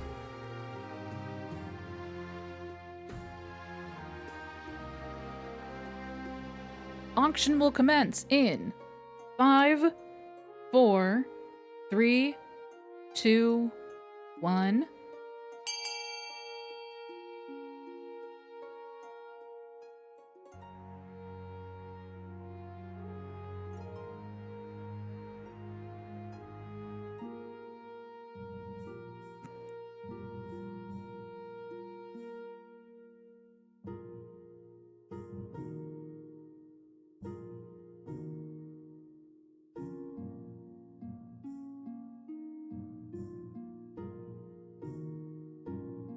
Hi, R10. How are you?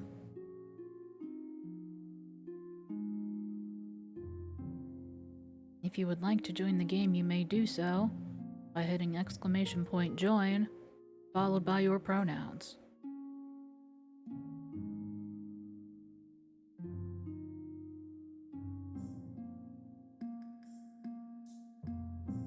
If you own the game, you can specify which region you want to join.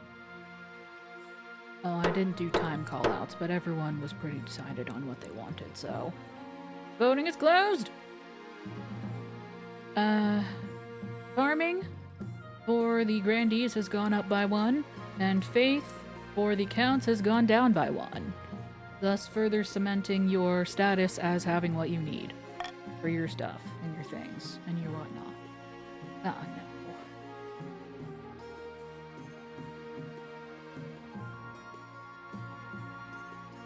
Hey look, Dancing Fever. Let's just get me a spouse first. Yes, hello, Mother. I've been busy. Anybody, really?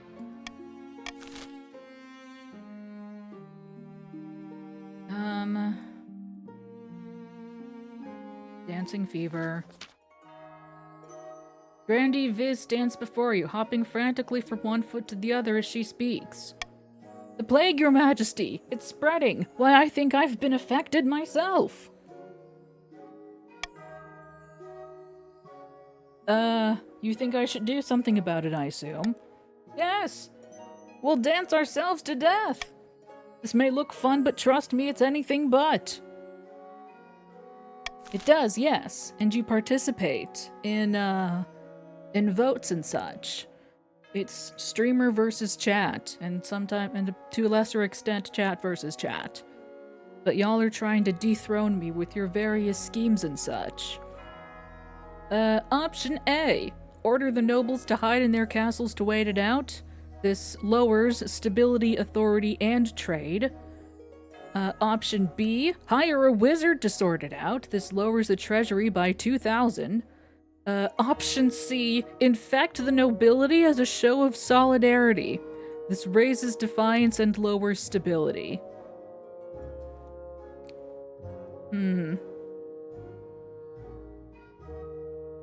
You know, I'm just gonna let y'all do what you want. You have done this to yourselves. Voting shall commence in 3, 2, 1.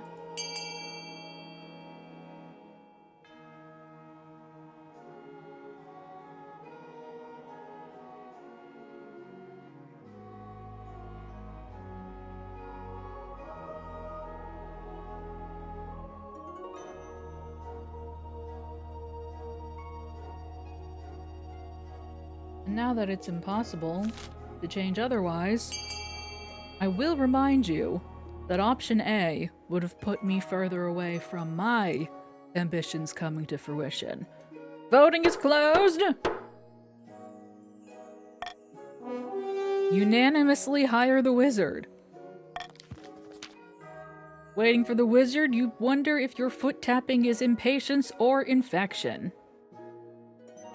When she finally arrives, Pestia is clad in tightly wrapped black silks and wears a face mask that resembles the skull of a giant rodent. Her voice is dark and croaky. I heard you were having a plague problem, Your Majesty. It's a dancing plague. That explains the bouncy watchman on the way in. I thought he was happy to see me. Not every day I get such a warm welcome, you can imagine. I am an expert in plagues and pestilence, but not of the dancing kind. You must know something that can help. You have hired me, so I will do what I can, but I make no promises. As Pestia leaves the throne room accompanied by a cloud of flies, you pray to the ninth god that she will find a cure soon. Alright, well... Hope you didn't blow all our money on a fake wizard. Chat. Council. False idols. That philosopher Ortega is preaching that we can only be close to the ninth god if we reject our worldly possessions, which wouldn't be bad enough.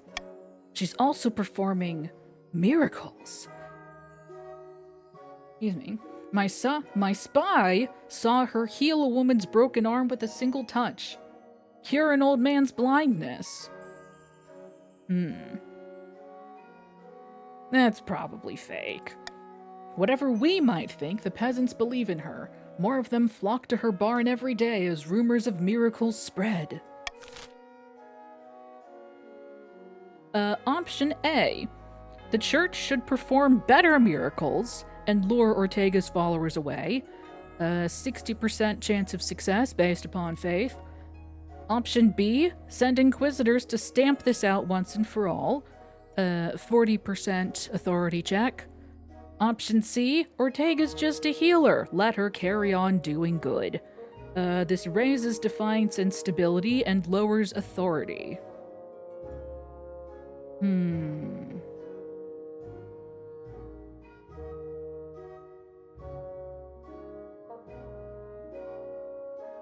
I will let you vote as you will. Well, I'll do call for unity just for funsies. No such thing as too much stability. Probably. There might be, actually. I don't know. Voting shall commence in 3, 2, 1.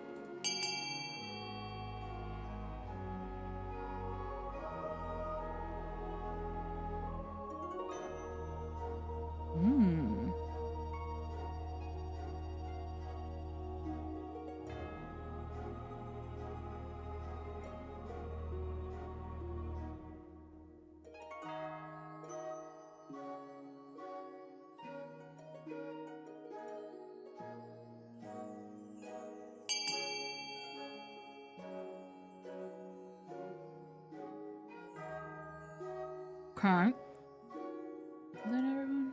Can't count. 2, 4, 6, yes. Voting is closed. Just do better miracles, forehead. Okay, we got it. Nice. The Archbishop sends priests to a village long abandoned to drought. Townsfolk from the neighboring lands eagerly follow the holy group. Once arrived, the priests' voices rise in choral harmonies. Townspeople join in as rain begins to fall, refreshing the land and turning it green once more. Farming in the south has gone up. Fuck. Word quickly spreads all through the south that the church could do what Ortega could not. In the end, one of Ortega's own followers turns her into the church investigators. You expect her in the capital soon. Nice. Except, fuck. In the coast, Lord Patrician Big Detective Energy sits on a pier, watching the sharks swim lazy circles beneath his dangling feet. Suddenly the water begins to boil and froth. The sharks swim off in terror. A huge, shaggy figure rises from the sea. You wanted to meet me. Make it quick. A giant squid is fighting a sperm whale 30 miles from here, and I don't want to miss it. This is Scrampton? This is Scrampton. I thought we might have a common goal. The Monarch has been overstepping their bounds recently, haven't they? The Monarch's navy did anchor their ships over my favorite reef last month. Bloody annoying. Alright, I'll help ye, but you better get rid of the bees first. Did you say bees? Yes, on this plane they're simple insects, but in the apiary, the world of dreams and magic, they're powerful and intelligent, call themselves the dreams of being. They have an innate fondness for royalty and sometimes protect monarchs from magical interference. They won't harm non-magical folk beyond the occasional sting, so you can deal with them. For the next stage of their scheme, the patricians must lower all regions' combined farming to 14 or less in 4 seasons. Oof. You got your work cut out for you.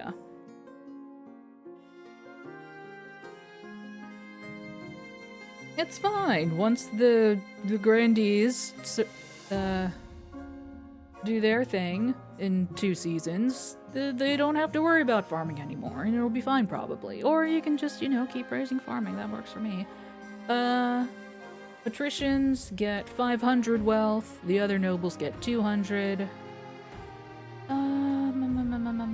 Honestly,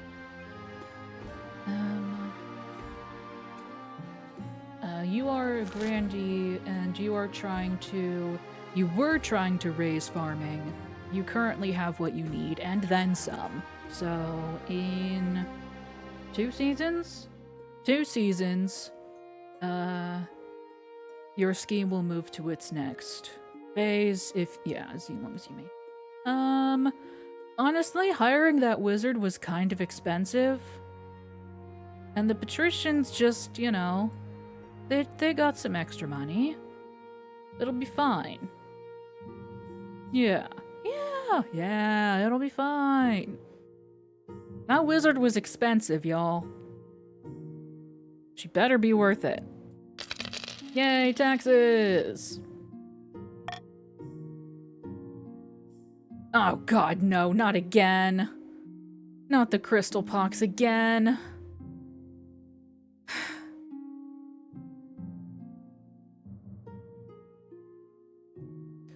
Let me get back to you on that. A philosophical meeting. Oh. Ortega arrives in your throne room dressed in rags and flanked by the palace watch. She lifts her chin defiantly as she walks. Your Holiness, you wanted to see me. So what's going on with those miracles? By paring away what's unnecessary, I move closer to the ninth god. He has given me the ability to heal, and so I must use it. How can you claim to have anything to do with the ninth god? She's a heretic, plain and simple. By the ninth, I know such thing. He's just afraid of whatever he doesn't understand. Oh dear. Well. Option A, have Ortega exiled from the kingdom. This lowers defiance. Option B, ask Ortega to preach in favor of the crown. This is a 40% faith check. Option C, have her executed. This lowers defiance as well. Well. Shit.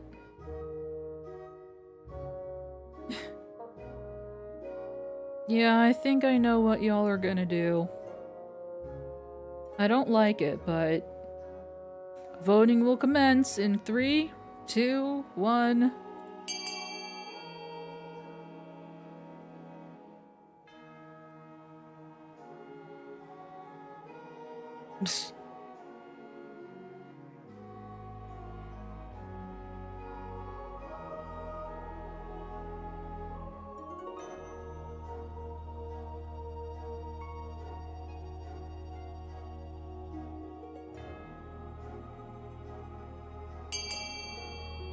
Voting is closed. Let's go gambling. Oh my god. Hey Viz, how much do you like shoes? Do you enjoy eating them?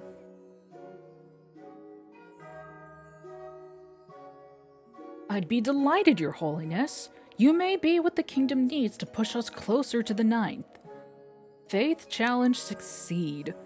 Stability is up to 7. Faith in the south is up to 9. Oh, okay. I guess, yeah, that's that, I guess.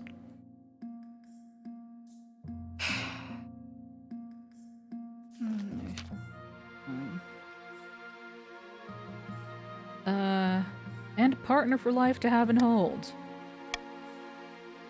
Let's do it. Okay. This is Roland, eldest son of the Eastern Constable Mittens dynasty. In his youth, he ran off and tried to join a circus. They found him in the end, thank the ninth. He's lost half the family fortune in the gambling halls, unfortunately. He's always planning something, they say, schemes within schemes. That doesn't sound great. That sounds very bad, actually. From the coast, we have Clementine, the wealthy heiress to noble patrician Jeb Wrench estate. She spends most of her time in the solitude of her villa, so I know little about her. Sounds inoffensive enough. Finally, from the south, Vina, the eldest daughter of the Neon lineage. She's reputed to have an ego the size of the sun, but there's nothing wrong with confidence, right? She's been in more duels than I can count and won them all.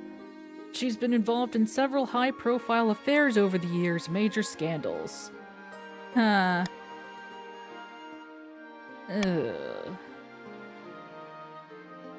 think the only real choice... Roland is a compulsive gambler.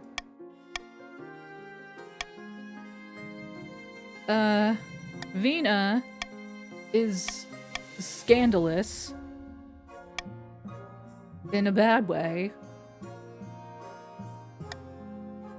We didn't roll the Pirate Queen this time, Detective. I'm very sorry. And Clementine just kind of hangs out at home. I think that's the move. I'm pretty sure that's the move. Yeah, Clementine of the Coast. Make the arrangements. Mother of mine. I know. I too am very sad about the lack of Pirate Queen. Yeah, maybe next time. An outbreak of crystal pox, you say? How many dead?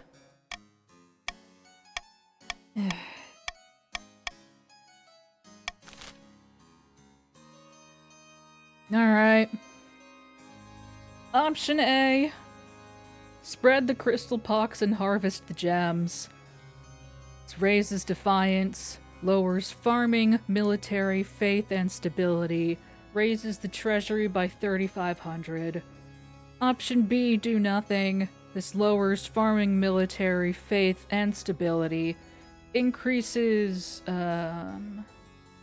individual count wealth, nobility wealth, and trade.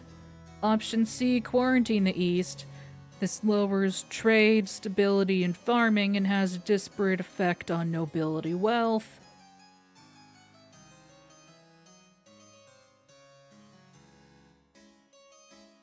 You know what? For the sake of variety, just so we don't do the same thing again, I'm going to veto spread the crystal pox and harvest the gems. They do all lower farming, yes. For the sake of variety, I am vetoing option A. Listen!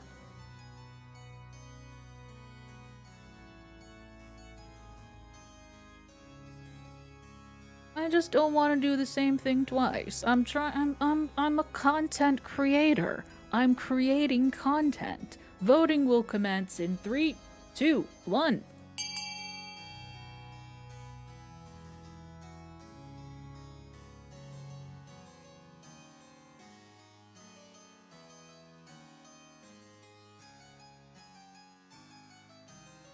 Wow. Wow, detective. Wow. I can't believe you.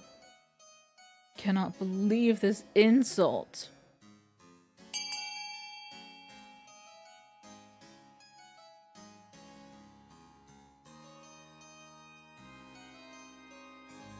Voting is closed. Quarantine the East. Thank you for doing the right thing, everyone. Blockades are placed on the roads leading in and out of the East. Nobody goes in or out. For a month, the crystal pox ravages the countryside. Trade in the East has gone down by 2. Count wealth has decreased. Stability is down to 6. When the blockades are lifted, many fields lie fallow with no farmers left to tend them. Eastern villages are dotted with the gleaming statues of the afflicted. Farming is down to 5. But thanks to the council's quick thinking, the disease doesn't spread beyond the east borders. Once the roads reopen, the counts harvest gemstones from the quarantined dead and sell them from a tidy profit. Say account's wealth increased again. It's fine. See, this is good. This is good. We've done the right thing. Meanwhile, in the east. In a tiny village far to the east, 2 counts meet in a derelict tavern. No one dares even glance in their direction. Another priest left my estate today. He said there was no sense preaching to the truly lost. I've heard the same across the east. We are no longer trapped under the church's thumb. Now we must not falter. If the monarch grows proud, we can offer them the ultimate reward, immortality. For the next stage of their scheme, the counts must raise authority to 5 or more in 4 seasons. Fuck. Damn it! Man. Man.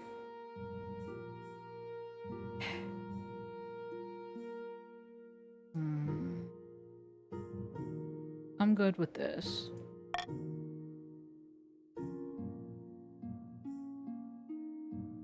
Oh boy.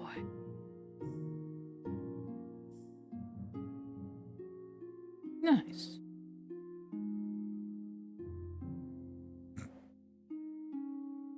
Pastia is back. Your Majesty, I have returned. Please tell me you can fix this. I'm afraid it's far too late to contain the spread. It's clear that this was caused by an irresponsible use of magic, not by flea or rat. Still, there are a few options. I can inoculate your highness and household for a small fee, then you can wait out the rest of this plague in peace. Other options? I can also attempt to break the original spell. I discovered that it came from a monastery of all places, deep inside the south. It will be a difficult procedure, you understand. Very risky. I will require further compensation.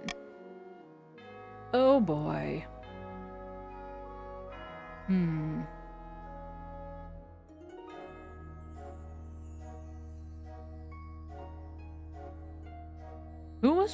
Ask Pastor who was responsible for the original spell. As I said, it came from a monastery, and it was clearly an amateur playing with magic, nothing serious.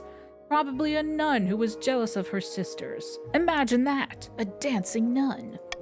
Given that you can't see her face, you're not sure if Pastia is expecting you to laugh at this or not. Okay. Find the one who cast the spell so they can be brought to justice. Well, those nuns have been real troublemakers lately, apparently.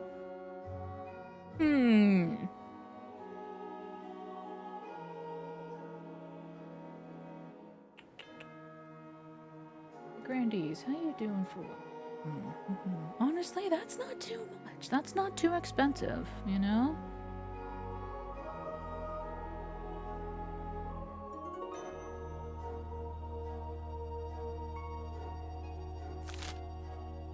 Oh, that would lower authority. That would be so mean. Oh, that would be so mean.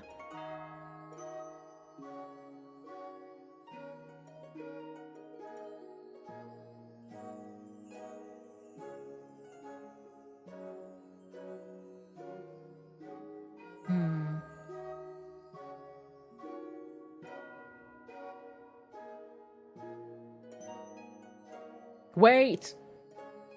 I'm trying to lower trade, damn it!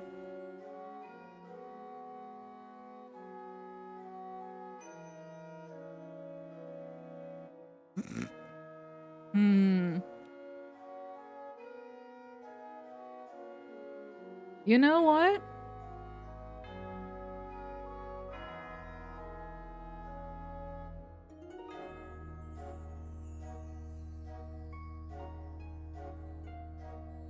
Fuck it, let's go gambling. Ask Pestia to find the one who cast the spell so they can be brought to justice. I can do so, but it will not help solve your immediate problem. Oh, okay.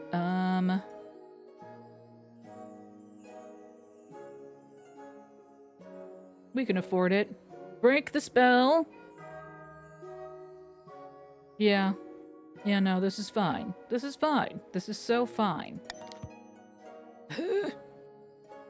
Pestia is quick to start her ritual, gathering many extravagantly expensive ingredients that look like they were fished out of a sewer. The ceremony is a brief affair, but the stench it leaves in the palace is unbearable. You worry it may never go away. The plague breaks overnight. People weep openly in the streets as their torment comes to an end. The whole kingdom celebrates with a day of rest, known from now on as the Day of Stillness. Stability is up to 7. Trade in the south is up to a 7. There's no dancing as part of the festivities, however. They've had enough of that. Also, it's still banned. Wait, no, is it? I don't remember. No, we hired a wizard! Wait, no, it was banned. Dancing was banished. Oh well, that's fine.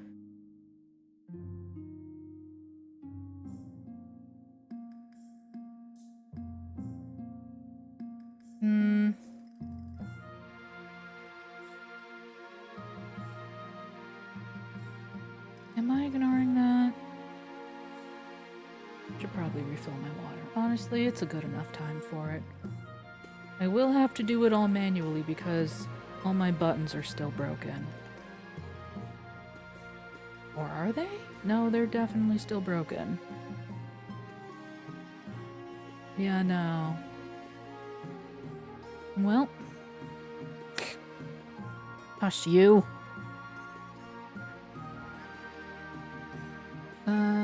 Yeah, sure. We'll do a little stretch. We'll do a little stretch, I'll refill my water. And we'll meet back here in, like, I don't know, a little bit. Okay. Cool. BRB.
Hello, welcome back.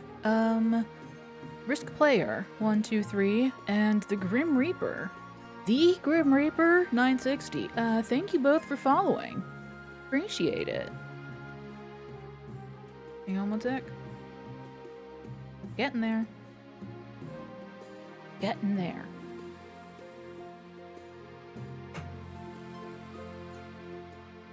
Hello.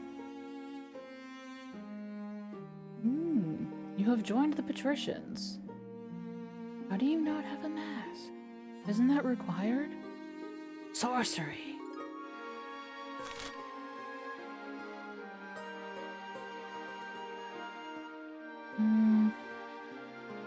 Patricians are currently trying to lower all regions farming to 14 or less.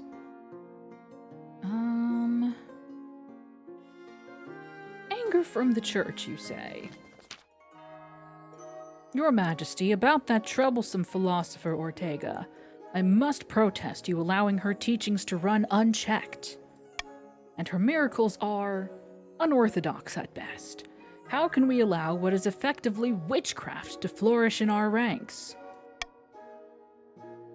Oh, neat. Not to mention the fact that she keeps complaining about supposed church riches and saying we should give them away. Are you worried about her teachings or your reputation? I must express my displeasure with the utmost urgency. We wouldn't want the High Inquisitor to get involved. I can't afford a gift. Definitely not a bribe for the church. Well, so we are left with a 40% authority check. Don't extort me, you must make Ortega welcome. Let's go gambling! Ah, dang it. The Archbishop storms out in a huff. Later, he conducts a public ceremony to formally bless Ortega and her followers. While Ortega is impeccably polite, it's all too clear that the Archbishop is furious. No one is convinced, and across the kingdoms, peasants drift away from the church's rigid teachings. Stability is down to, oh my god, down to 5? That lowered us by 2. Hate that. Faith in the coast is down to 4. Faith in the east is down to 2. Faith in the south is down to 8. Oof. Oofafa. The royal wedding. The talk of the kingdom. One big party. Do you take this woman as your lawfully wedded wife? What if I ran out? Oh, what if I... No, I do. Married in the eyes of the kingdom. Yippee! Of course, there's a feast. Your new wife, Clementine, turns bright red every time a toast is called in her honor. Aww. Stability and authority are up to 6. Defiance in the coast is at 0. Defiance in the south is down to 3. Defiance in the east is down to 2. By the time you find yourself alone with Clementine, it's past midnight and never felt more tired. Hello. Oh gosh, oh geez. This is awkward, isn't it?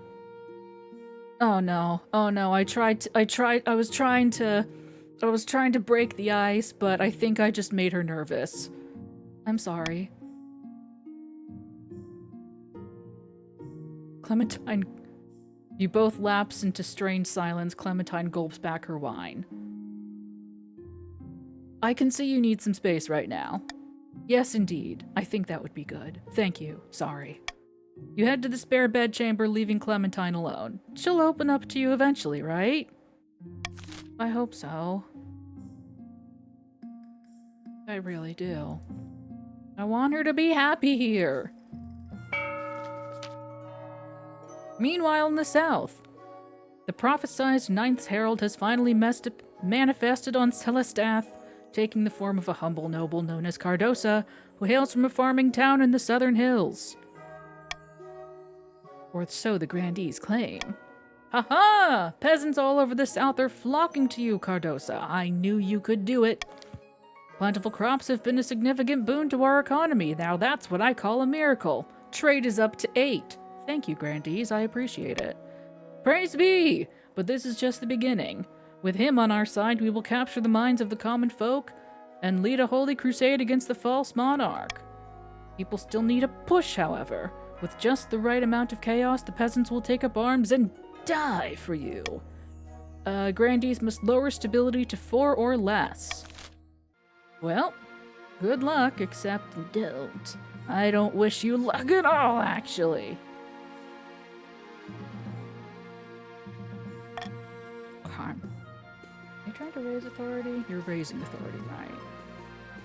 Oh boy. Yeah, you know, let's deal with this bankruptcy first. What do you suggest?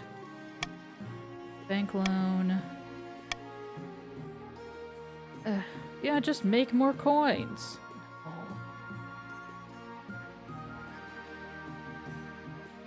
You know? I think I will take a hefty loan. It'll lower my authority. The Bank of Salvant and Gaul operates from the fabulously wealthy Republic of Kurth all the way across the Western Sea.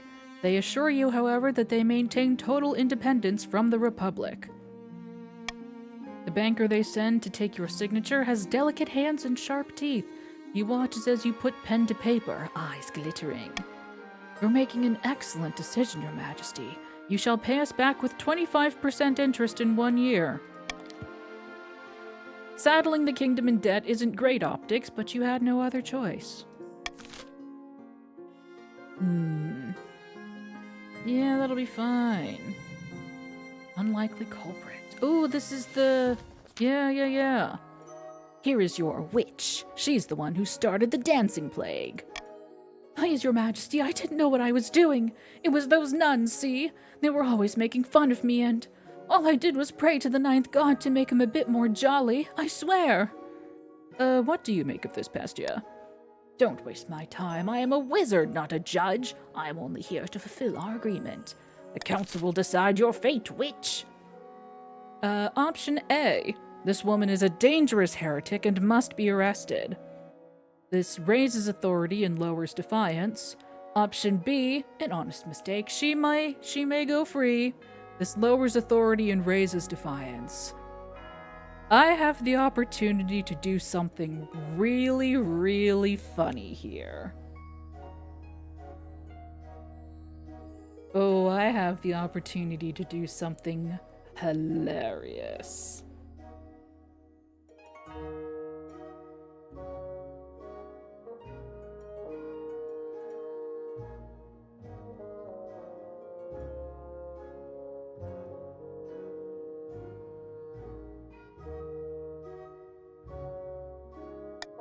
I elect to veto option A.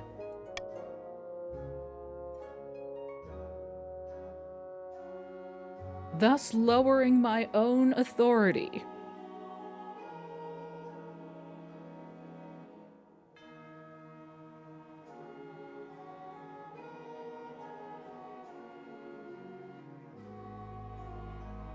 Voting shall commence in 3, 2, 1.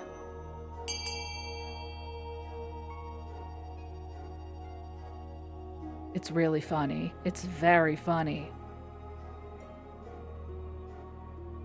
It's so funny. It's the funniest. Although, now that I think about it, I probably could have just let y'all do your own thing because you far outnumber the counts. But, you know. Details. Voting is closed. Thank you, Your Majesty. Thank you so much. Authority is down to 4. After everything she put us through, people have died because of her.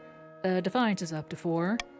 It isn't quite over yet, though. Pestia approaches you at the end of the council session, her solemn mask betraying nothing. I require further compensation for retrieving the girl. We did not agree to that. It was a verbal contract. You asked me to find who was responsible, and I did. Now pay up, or you'll have more than a dancing plague to deal with.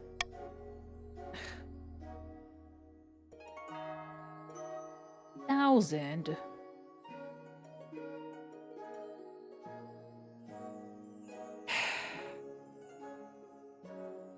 Fine. I'm glad we could come to an agreement. I'll always be available for more plague and pestilence-related queries and contracts should you need me. Probably. She sweeps out of the room. You notice a small pack of rats following her out. Yeah, take them with you. See if I care. I don't need those rats. A helping hand. Meanwhile, on the coast. Alice, I had something I wanted to ask of you. What can I do for you, my darling wife? As you surely know, I run a very successful jeweler's guild back home in the coast. Oh! Current law is a little restrictive. We've done this before. Eliminate some of the import duties on Ateshi jewels. You want me to give the coast preferential treatment? I think it's only fair. Yes, I'll assemble the council. Option A. Reduce import taxes on gemstones from Atesh. This raises defiance, trade, and treasury. Option B. Ban the import of all Ateshi gemstones. This lowers trade, raises defiance, and authority. Option C. Do nothing.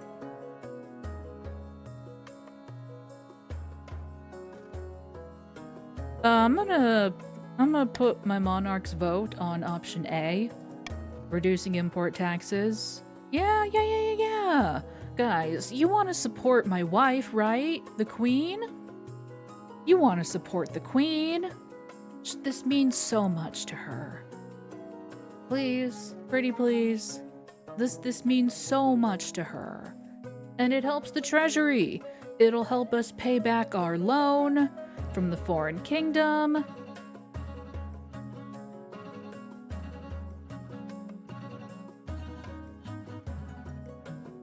This benefits you. This benefits you, the patricians. Yeah. It'll raise your defiance. It'll raise defiance for the grandees. You can almost rebel. That's good. That's great. Voting will commence in 3, 2, 1.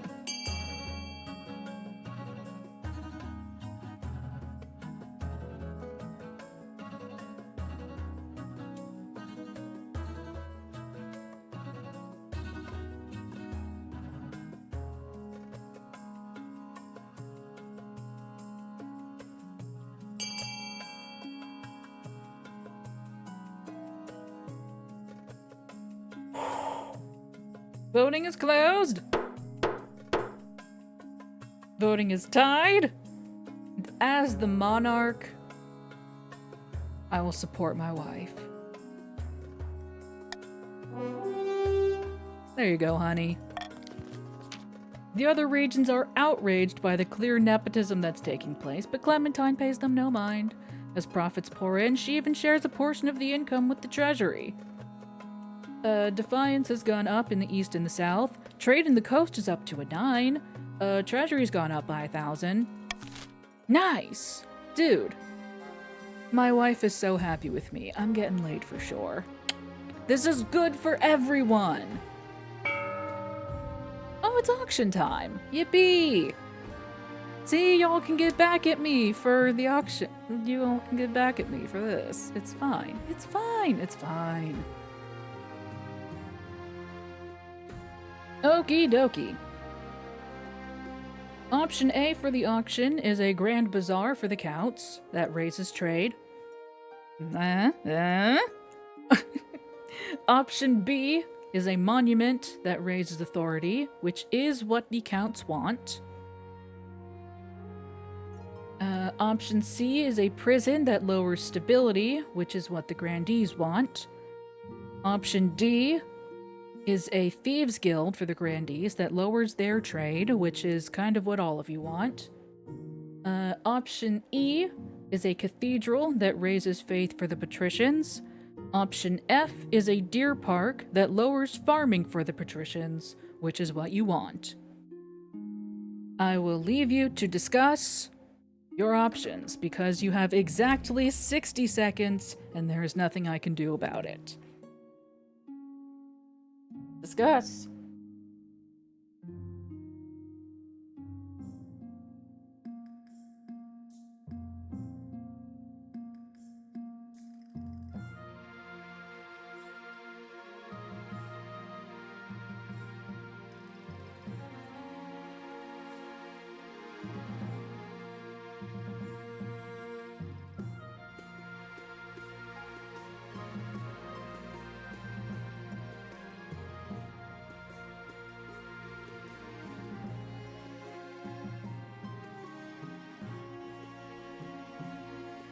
Mittens, you have 1190.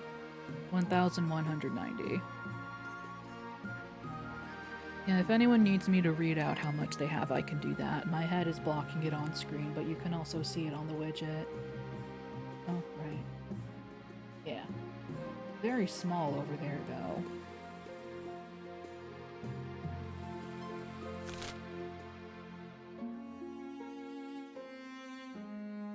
Wow, wow. That's what your mom calls me. Oh, fuck. Oh, fuck. Oh, fuck. Your mom loves my fat head. I gotta go.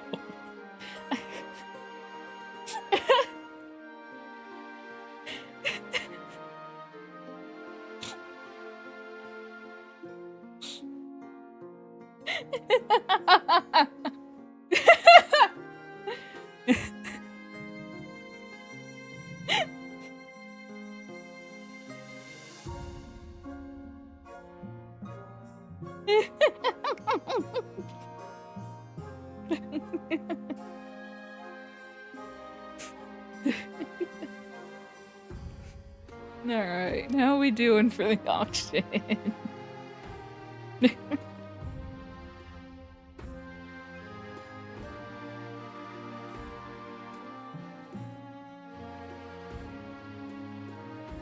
The auction is not open yet.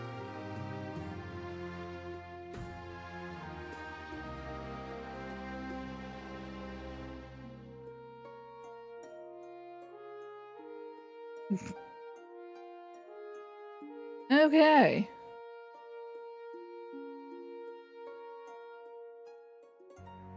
If everyone knows what they want and has vague connections to others,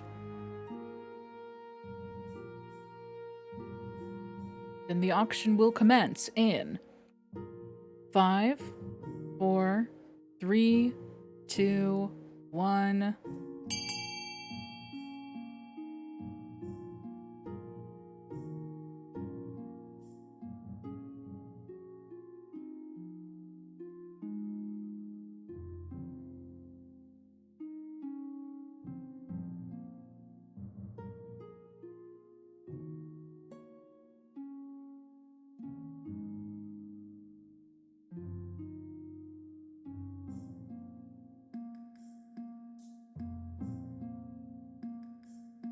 Less than 30 seconds remaining.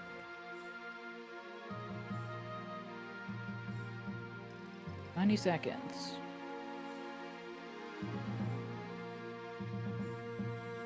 15, 10, 9, 8, 7, 6, 5, 4, 3, 2, 1. Voting is closed. Oh my god, you snuck it in right at the end, detective. Amazing.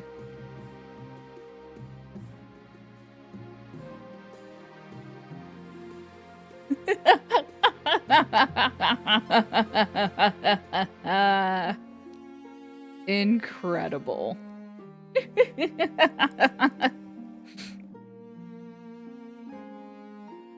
Alright, so we got a monument that raises authority, thus allowing the counts to continue their scheme, and a deer park that lowers farming for the patricians, thus contributing to their scheme. Let's see. I can't count, so...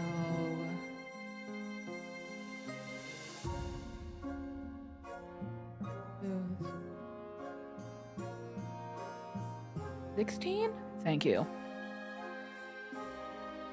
You're getting there. Oh boy. There's trouble in the east, but let's talk about my heir. You just need to lower it by 2 more. Your marriage to Clementine has grown strong and steady like an old castle wall. Though it began as a political arrangement, it's blossomed into something like love. It's high time you thought about an heir. Yippee! I'm very happy. Your happiness isn't important, thanks. An heir. Let's see. You know what?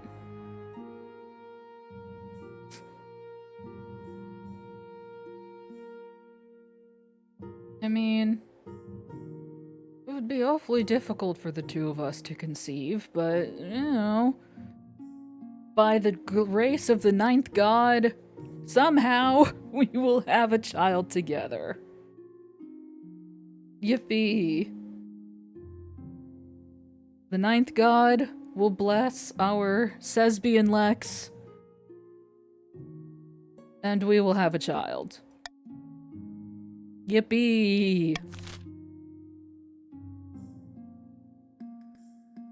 An embarrassing problem for the East, tell me more. Your Grace, I'm afraid someone has been painting obscene graffiti on your monument in the East. What do you mean, obscene? It describes you as a tyrant, and in addition there are images. What kind of images? The obscene kind. Be specific! I'd rather not. We're all adults here. Please, Your Majesty, I'd rather not discuss such vile matters in front of the council.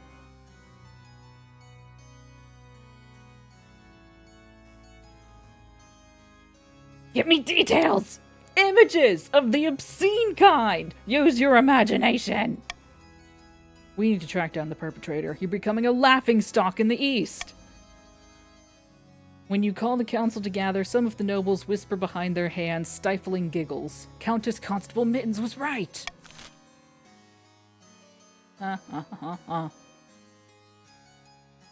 Option A. Brutally crack down on the locals until the perpetrator is found. This raises authority and lowers stability. And raises defiance, presumably for the East. Option B, send the Watch to investigate without drawing attention to themselves, for a 40% authority check. Option C, offer a reward for the perpetrator's capture, 30% defiance check. Option D, I wouldn't worry about it. This lowers authority. Huh. Well, I mean...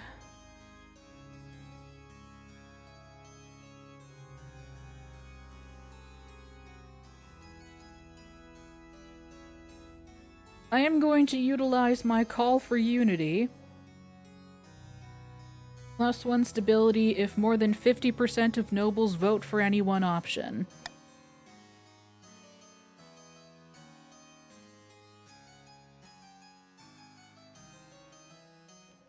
Voting shall commence in 3, 2, 1.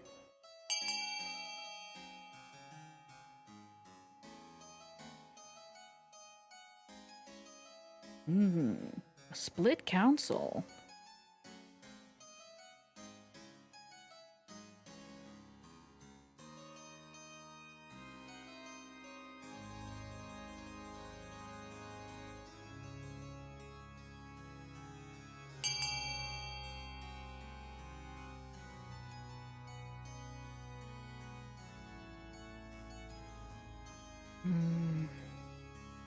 Well, voting is closed. Damn you all.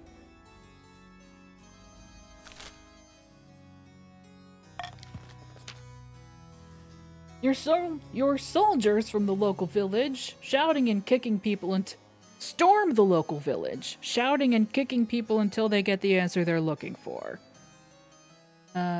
Authority is up by 1, and stability is down. The culprit is a local artist protesting your recent refusal to become their patron. Your refusal was totally justified. Other than certain parts of the anatomy, which are bizarrely detailed, their artwork is slapdash and sloppy. The artist is thrown into your dungeons to think about what he's done and hopefully practice drawing more wholesome parts of the body. However, your over-the-top reaction has made you even more enemies in the East. Stability is down to 4, and Defiance in the East is up to 4.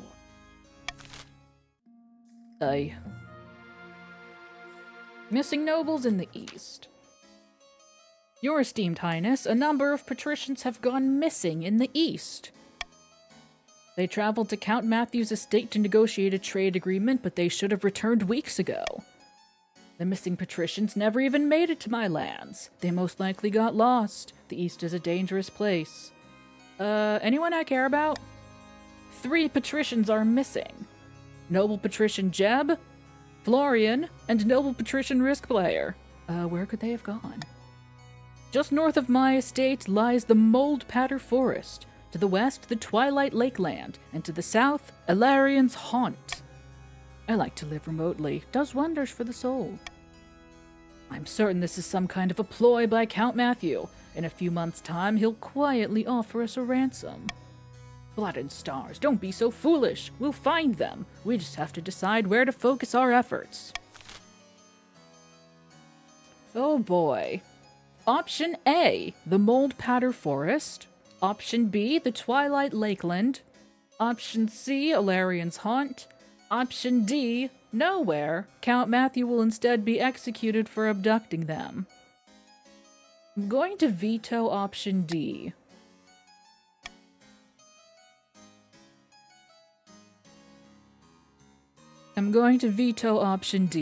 Because I want something to come of this. I want this to be interesting.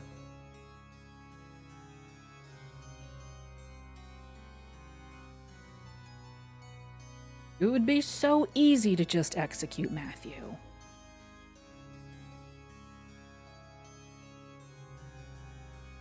No. I want to send out a search party to fun and interesting spooky locations. Voting shall commence in 3, 2, 1.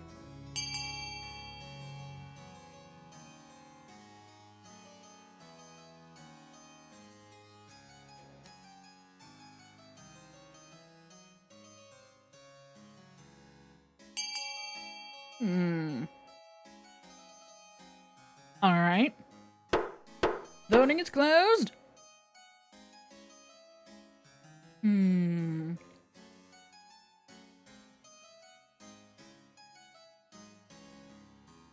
I'm gonna go with Ilarian's Haunt, because Haunt sounds cooler than Lakeland, and Ilarian sounds like Astarian. A detachment of Count Matthew's bravest knights venture into the bedeviled marshland known as Ilarian's Haunt. It's a fool's errand, though. They find nothing but bogs, marshes, wetlands, creepy trees with faces on them, fens, dead bodies, mosquitoes, and swamps. The patricians aren't thrilled to learn that their compatriots have disappeared, of course, but the counts assure you if they haven't turned up by now, they're probably long dead. Defiance is up by 1 on the coast. Oh, wow. Yeah, no. Risk Player and Jeb have died. Risk Player the Second and Jeb the Second have joined the council. Well, nothing to be done. Not a thing to be done. Meanwhile, in the south swells with devotees from across the kingdom. They've come to see Cardosa, the Ninth's Herald, in action. In the picturesque town of Aranjar, the grandee's holy claimant delivers a speech to a raucous audience. 2 figures stand in an alcove nearby. If our army were strong enough, we could take the palace by force. A crusade? That sounds promising, though I suggest we leave it up to the Ninth God. Surely he will intervene on Cardosa's behalf. Well, see, there was a third death, but it wasn't a player character, so they don't matter. Grandees! Option A, launch a holy war to claim the throne, raise your own military. Option B, pray for a miracle, raise your own faith. And as a reminder, I'm pretty sure Jeb said, for the final phase of any scheme, it has to change. It can't just be like... there has to be some shift.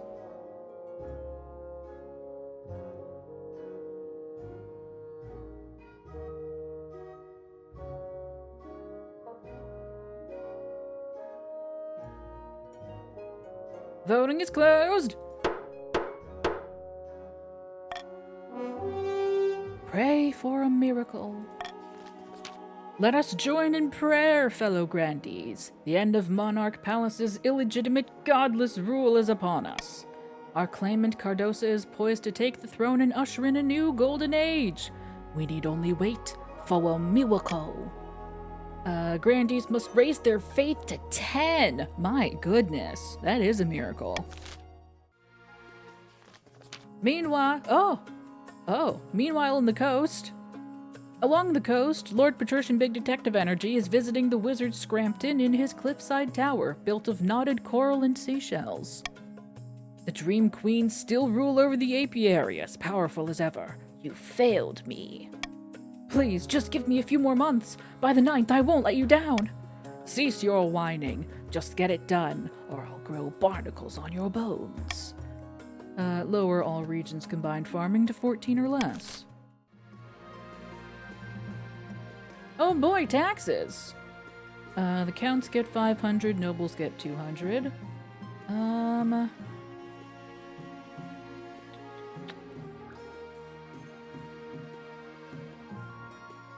You know, I think the grandees have had it pretty rough, you know? I think they should probably, you know...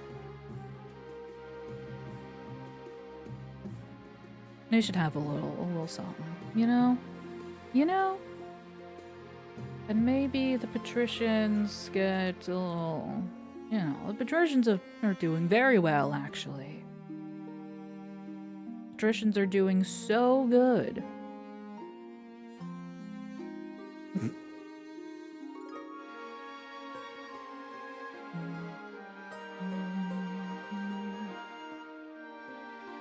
Yeah, okay. Cause see, I'm worried about that loan that we took out.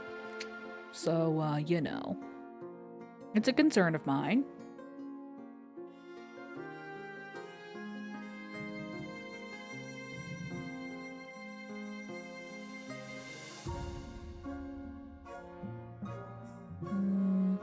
Yeah, okay.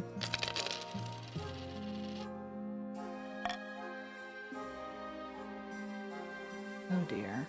Oh no.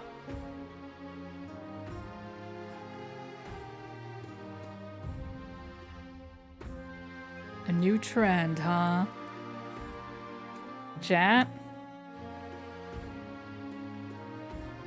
It's time for crab. Noble Patrician Risk Player the Second is here to see you, Your Majesty. They want to sell you a crab. Of course they do. It's the latest trend along the coast, Your Majesty. Patricians have started keeping a species of jeweled crab as a fashionable pet. So rare one can sell for as much as a mansion. Send them in. I know the price is steep, but I assure you these crabs will only go up in value. You know what?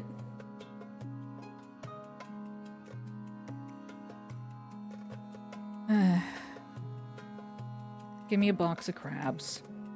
Bucket. Counting out your gold, Noble Patrician Risk Player the Second assures you that you will not regret your purchase. This can only go well.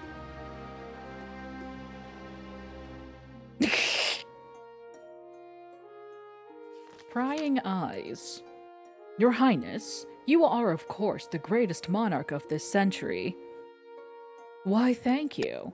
No thanks required, Your Majesty. I speak only the truth as I see plain.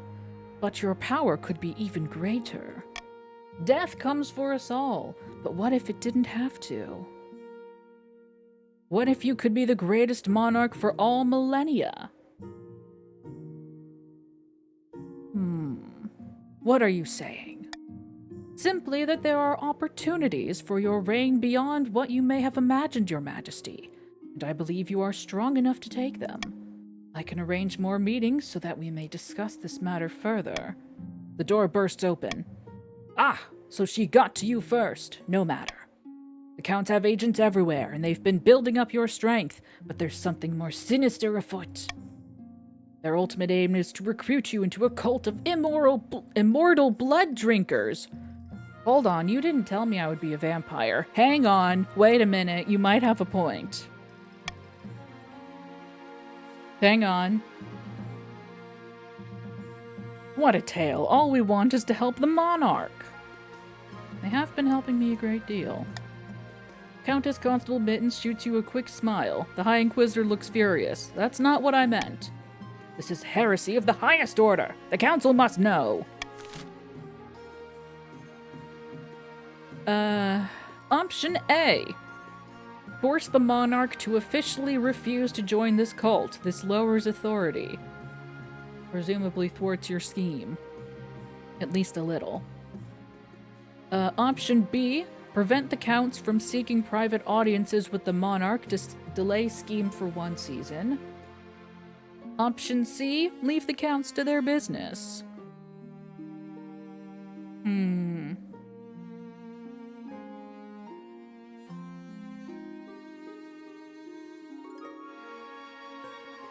I will use Call for Unity, which gives me +1 stability if more than 50% of nobles vote for any one option.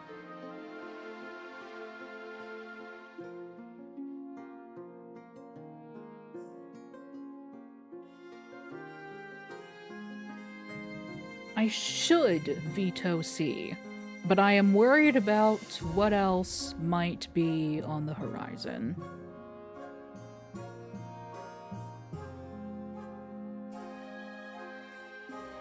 Voting shall commence in 3, 2, 1.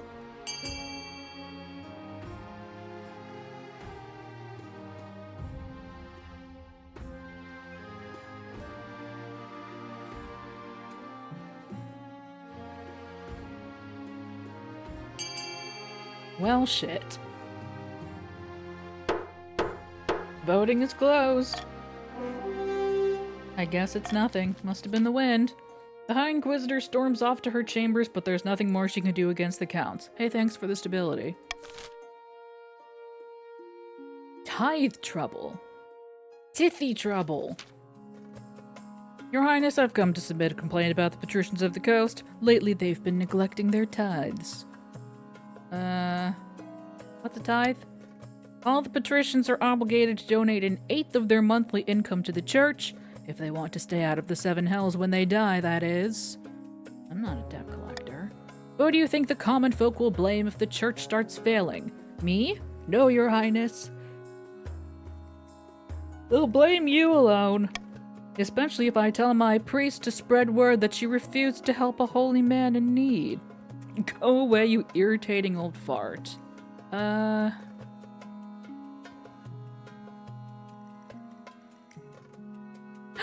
Bird! Hello! Hello, hello, hello, hello, hello! Hi, hi, hi, hi, hi! Hello, bird!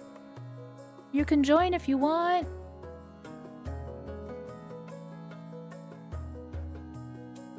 It would be very funny if I told him to fuck off and called him a fart.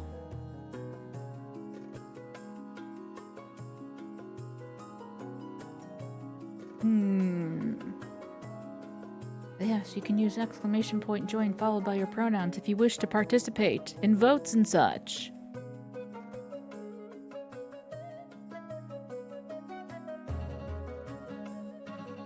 This will lower faith, which I want, and lower authority, which I also want.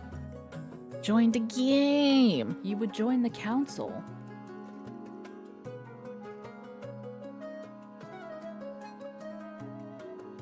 It's a PvP against chat. Y'all are trying to dethrone me. Yeah. Exclamation point join, followed by your pronouns.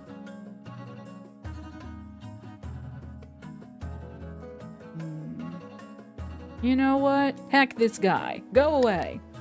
I've never been so. You will regret your words and deeds. I will see to it personally. Goodbye. Bird, you have joined the Counts. Yeah! You're a spooky Count now. Congratulations. It is just the patricians. That makes sense. That makes sense. Oh well. The Archbishop soon proves the truth of his words. Throughout the kingdom, priests preach to their flocks that the monarch is a baby kicker and devil worshipper. Yeah, whatever. Authority's down. So is stability. Oops.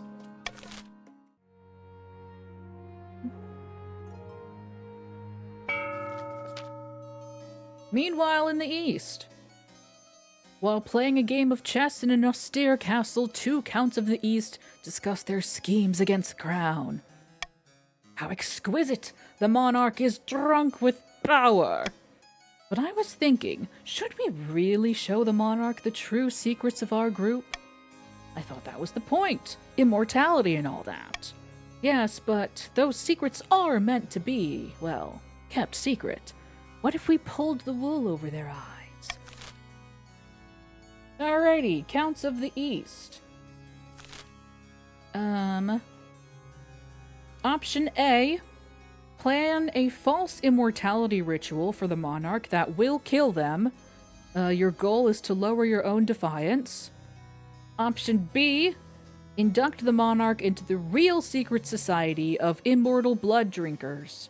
Goal, raise your own farming. Thank you, Bird. I too want to be an actual... I too would love to be a vampire. A vampire. You're helping! How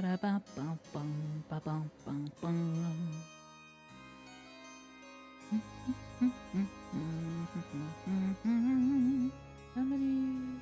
We have the 3, so yes. Voting is closed.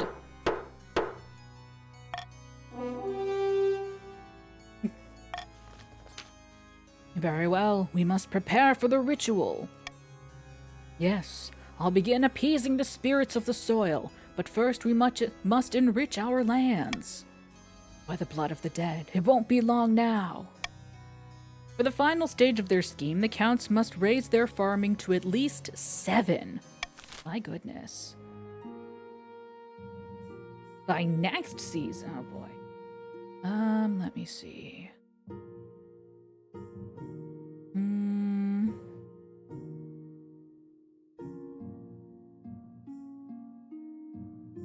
Think I want...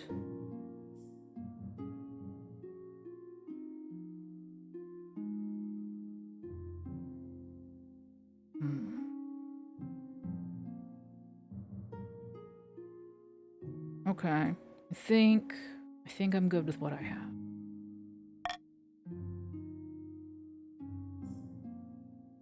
Oh boy. Oh boy. Let's go with a heretical discovery. Your esteemed highness, I bring troubling news. Someone took the Knight's name in vain again? Not quite, your highness. A group of individuals in the coast are meeting in secret to preach heretical teaching and engage in rituals. They're disciples of the 10th.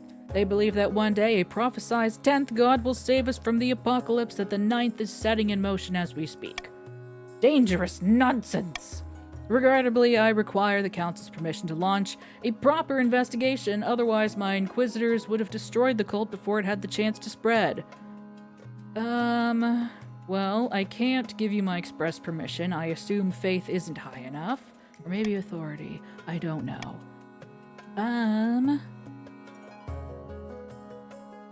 This is happening in the coast. Dang it.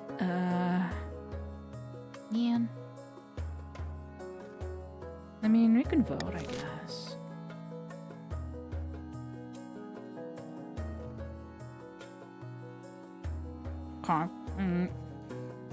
Option A.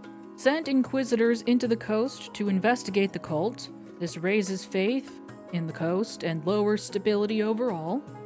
Option B. Deny the Inquisition access to the coast. Lowers faith on the coast. Option C. Repeal the law that prevents the High Inquisitor from investigating at will. This raises faith, defiance, authority, and lowers stability.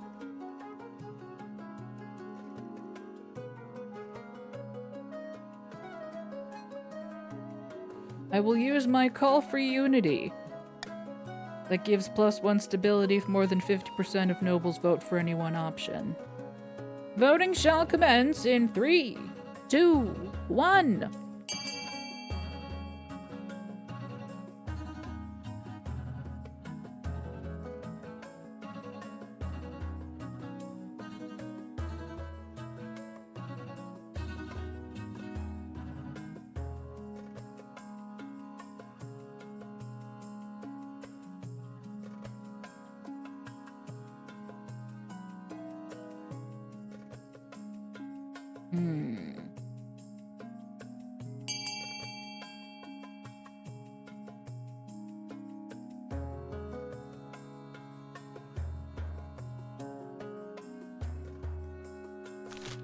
Voting is closed. Well, we did this last time and it went questionably. Ooh.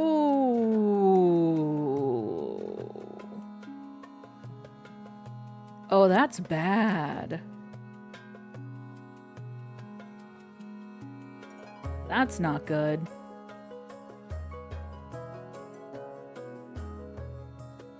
The unexpected legal change sows division and discord among the nobles, many of whom are flabbergasted by the increase in the Inquisition's already formidable powers. Stability is up, thanks for that, I guess. But, faith in the coast is at a 5, faith in the east is at a 4, faith in the south is at a 10, which is what they needed for their scheme. Thanks, I will. Defiance on the coast is at a 3, Defiance on the east is at a 6. They are able to rebel. Authority in the kingdom is up. Stability is back down. The High Inquisitor, meanwhile, wastes no time in rooting out the disciples of the 10th, blah blah blah. Yeah, we're fucked. We're fucked.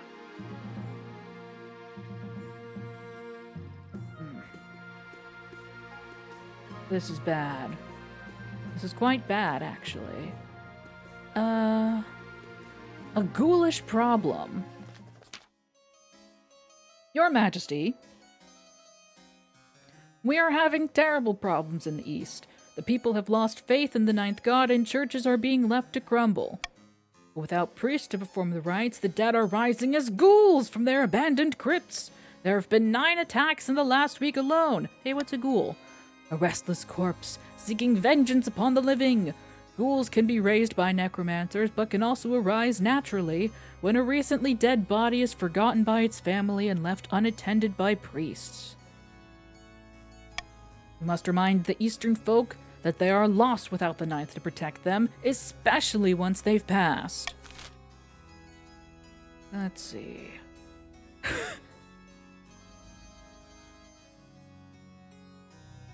Option A, send more priests to the east. This raises defiance and faith in the east. Option B, cremate the bodies in the east instead of burying them. This lowers faith in the east, but raises stability and lowers authority. Option C, hire adventurers to eradicate the ghouls. This costs the treasury 1,200, but raises stability and farming, presumably in the east. Option D, employ the ghouls as a source of cheap labor. 30% success chance based upon trade. I think I'm already fucked, So I'm just gonna let y'all do whatever you want. I think I'm dead. I think I'm dead. Voting shall commence in 3, 2, 1.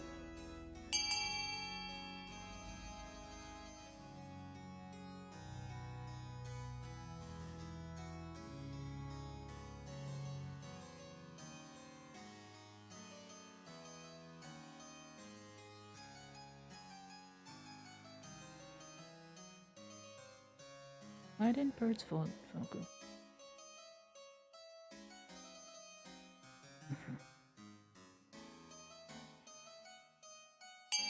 Hey, wait, no? Oh, no, there you are. Okay.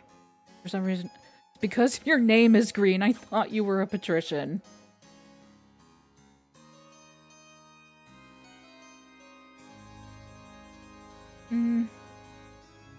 Because people have gotten into the habit of changing their name colors to reflect what region they're in when we play this game. So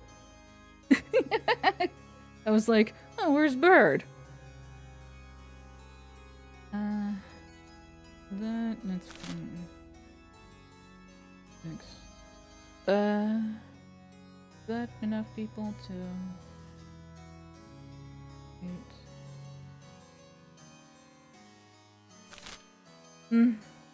Voting is closed. Hire adventurers to eradicate the ghouls. The Adventurers Guild is very happy to offer you the services of a dozen loot-hungry scoundrels with a magic sword and a death wish. That's okay, detective.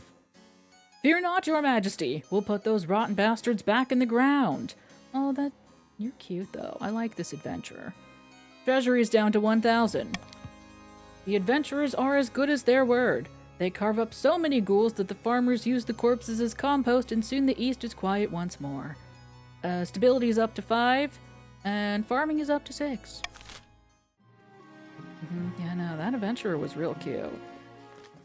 I am a married monarch. A gossamer shield. Conta caged bird. Your Highness, heed my plea. The great tragedy of our time has befallen the East. You ran out of capes? Worse than that. Order of once great knights has fallen into disrepute. Order of the Gossamer Shield. They were once the greatest of the knightly orders to serve the counts. We've gotten this one before. Extolled by bards across the lands, tales that would make a troll weep. Been brought low, glorified bounty hunters for the coast, staying on the honor of the East. Nonsense, our military has suffered some setbacks recently. Hired Gossamer security to keep order. For a pretty penny, I might add. Military on the coast is up to 4, and some patricians' wealth has decreased. Gossamer security has been solving problems we want solved. Gossamer security? These are knights, not mercenaries. They require chivalry. I beg the council. Well, we can't pick option C because we're broke. Option A. Recall the order and restore its courtly dignity. This has a diversing effect on defiance.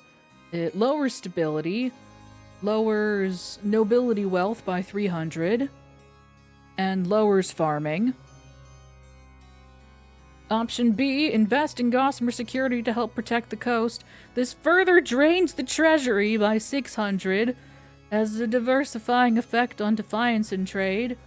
Can't pick C. Option D, ignore the situation. This raises military, presumably for the coast, raises defiance, presumably for the east, and lowers authority for everyone. We can't pick C. I don't have the money. Yeah, no, I was gonna veto B anyway.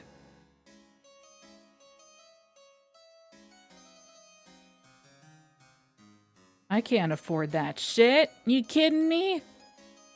You kidding me? I can't afford that.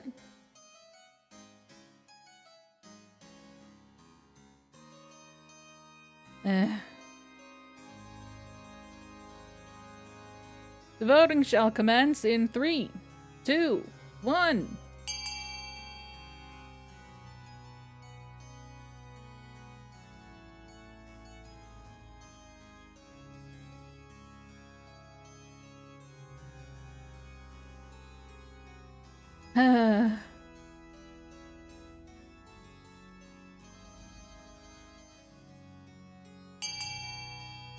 Voting is closed.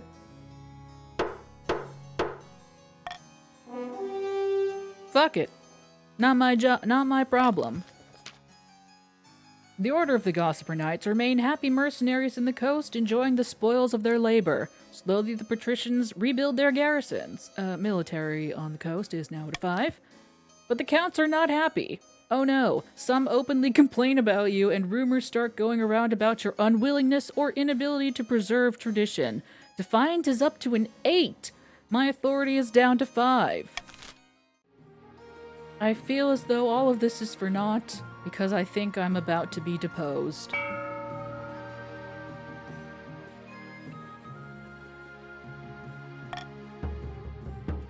Yes, yes, yes.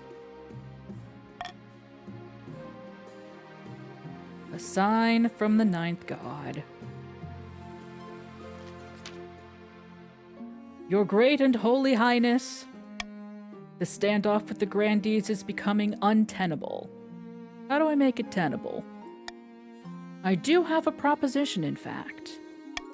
Of course, you are the true monarch, as we all know, but Cardosa has many devoted followers, and not just in the south. I was hoping we could come to a diplomatic agreement, as it were. Otherwise, I fear a schism may develop in the church itself. There are already rumors that the High Inquisitor favors Cardosa. Alrighty.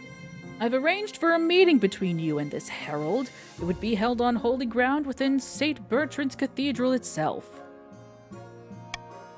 Perhaps the holy presence of the 9th god will reveal a path forward. Oh, an ambush. How devious. He frowns as if he can't tell if you're joking or not. In St. Bertrand's? Forgive me, your highness, but don't be foolish. That would invite the 9th god's wrath and nothing else. On the day of the meeting, your archbishop presents you with heavy golden chains to wear around your neck, especially for the occasion. Uh-huh. It's tradition for the monarch to wear these at holy events. The so-called herald doesn't have any of these, now does she? Before heading out, you quickly check in with Clementine. You, look nice, I think. Thank you, my dear. Thank you, my darling. She gives you a small, courteous smile, and you head downstairs together. Alongside your advisors, your wife, and honor guard, you make your way to St. Bertrand's Cathedral. Grandee Cardosa is waiting.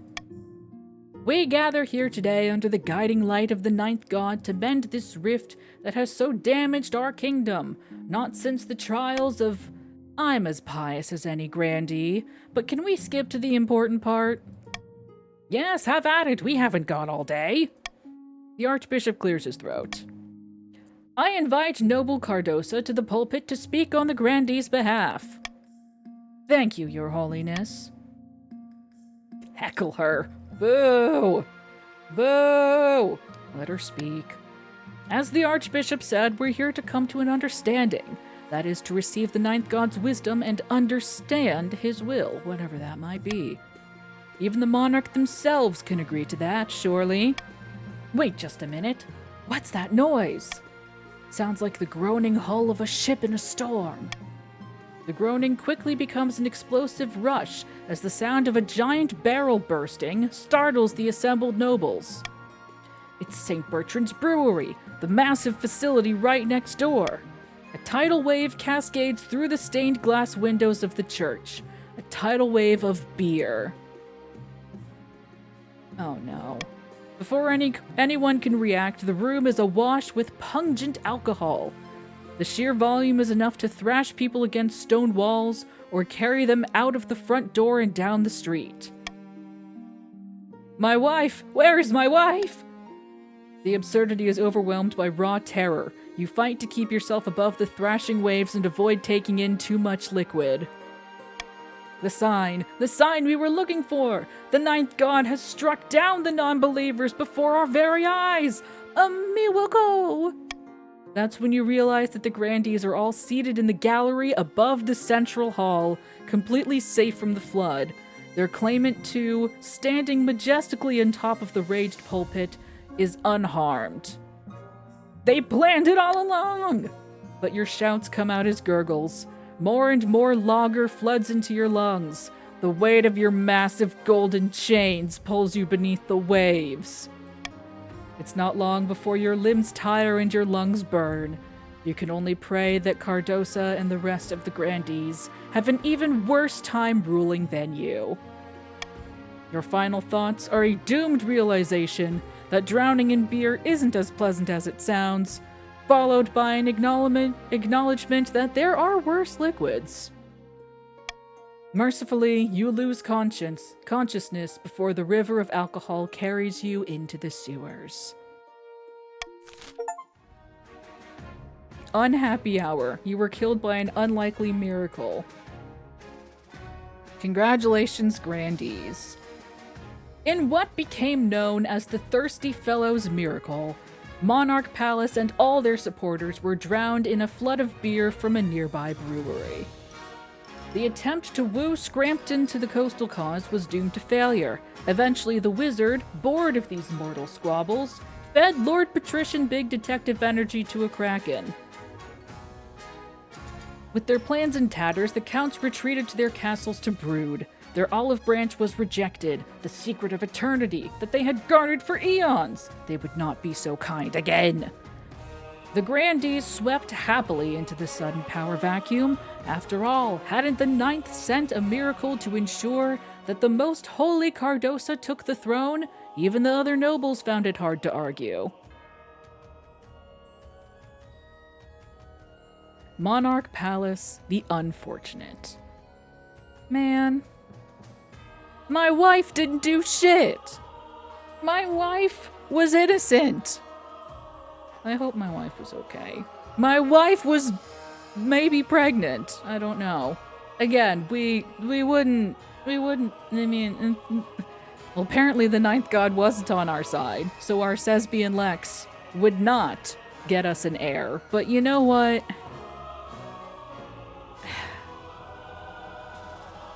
Man. Yep. There's, Queen Cardosa. Dang. Dang, dang, dang. Well. Next time we play, it will be Queen Cardosa, formerly a Grandee of the South.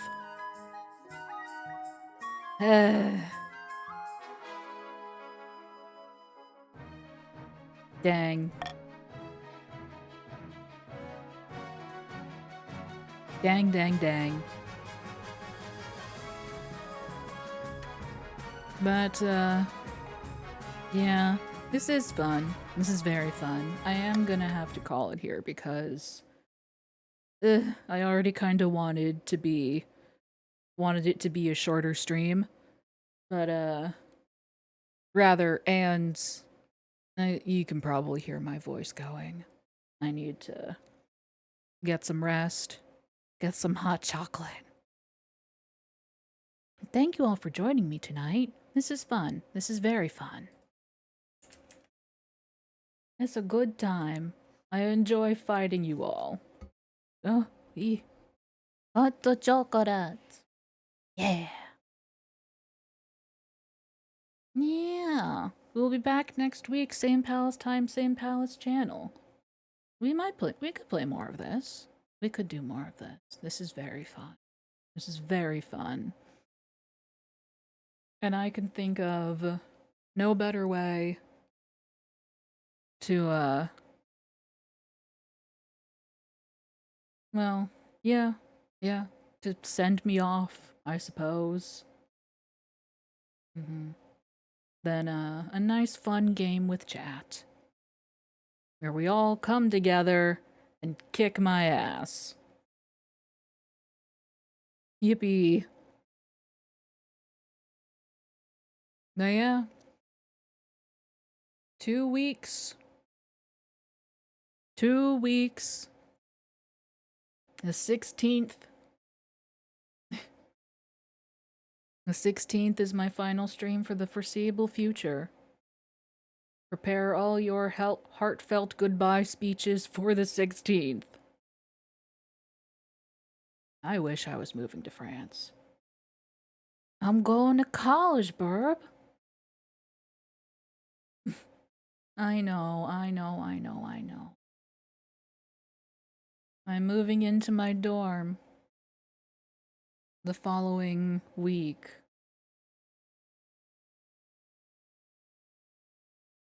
I know. Thank you.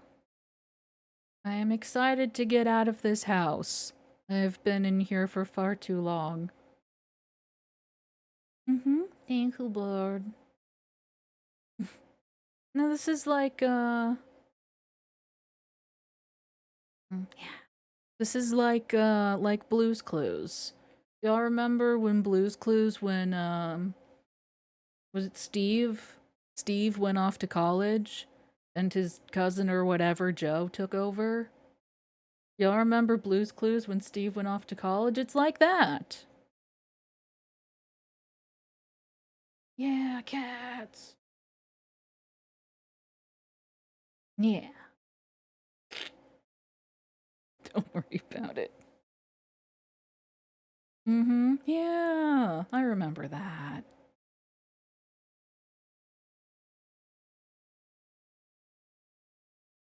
But we still have 2 more streams. We have 2 more streams together.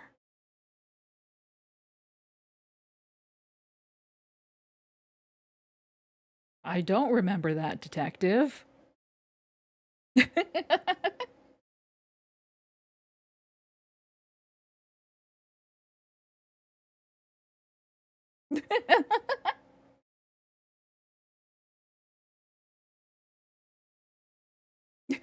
That would be even better. Blue's Clues is/was a children's show featuring a talking dog named does she talk? I don't think she talks. I think she just barks. But she solves mysteries or whatever. I don't know. Arf arf. Mm.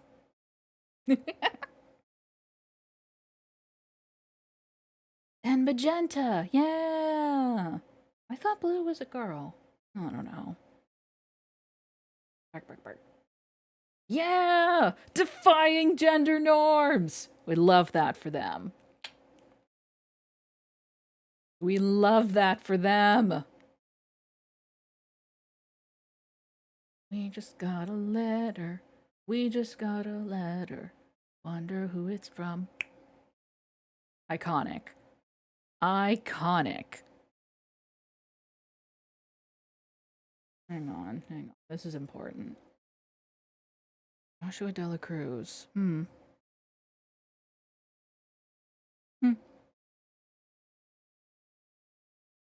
Hang on, let me see here.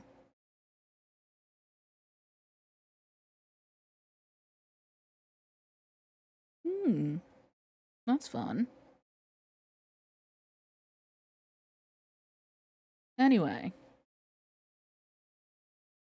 Yeah, there you go. Yeah.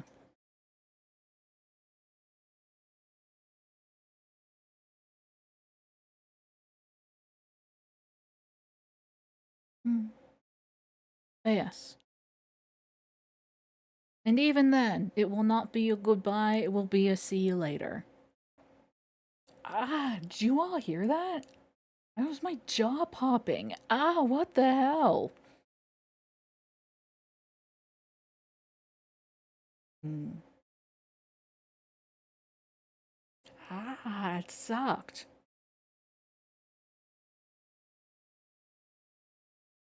Yeah. Yay, Bird. Yay, bird stream! Bird streams, let's go!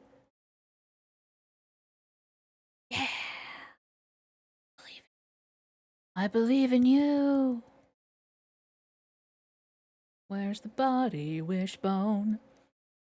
I can't wait to do all this big goodbye and everything, and it turns out that I can stream from my dorm and it's totally fine. That would be funny. That would be such a goof, such a gaff. But 99.9% chance I will not. I will not be able to do that. Yeah, I would love to. I really would. But yeah, no. You know.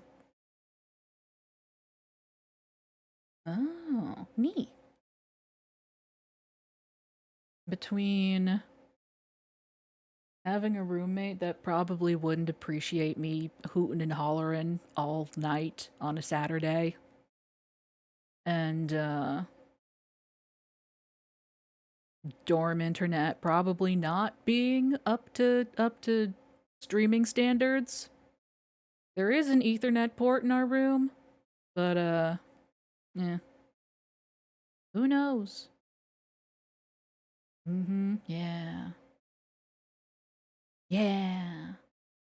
We'll always have Paris. Yeah. We could try. We could certainly try.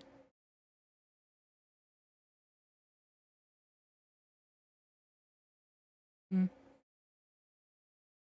I don't know. I've been in contact with my roommate to be. I think she's a normie. And that's okay. Normies are okay. But you know. Yeah.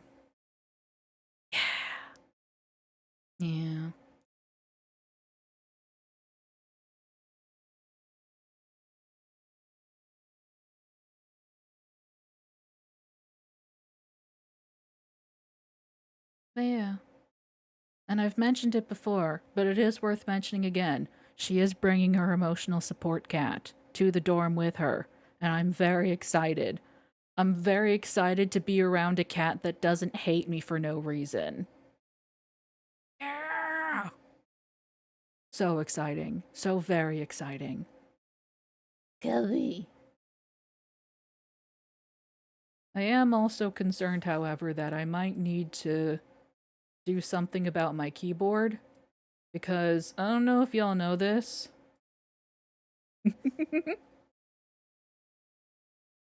Thank you, detective. I don't know if y'all know this. I have a pretty loud keyboard. I have a pretty loud, substantially loud keyboard. I literally got the loudest one. Yeah. When I was buying a keyboard, when I was buying a mechanical keyboard, I was like, they were like, oh, how loud do you want the switches to be? And I was like, yes. Yes. Yes, yes, yes, I do. So, we'll see how Rumi feels about the clickety clacks. Because I do want to maintain peace. I don't wanna I don't wanna be that asshole. Yeah. Mm-hmm. Yeah. I will miss my clickety clacks though. They soothe me.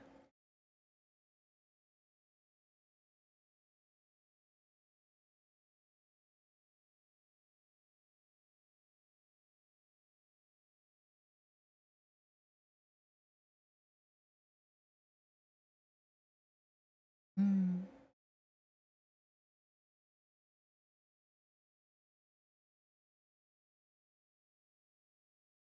Anything else? I mean, my summer B class is almost over. That's nice. I have a paper due today technically. Mhm. Listen, what if you need another keyboard? What if you need 3 more keyboards? You don't know. Yeah.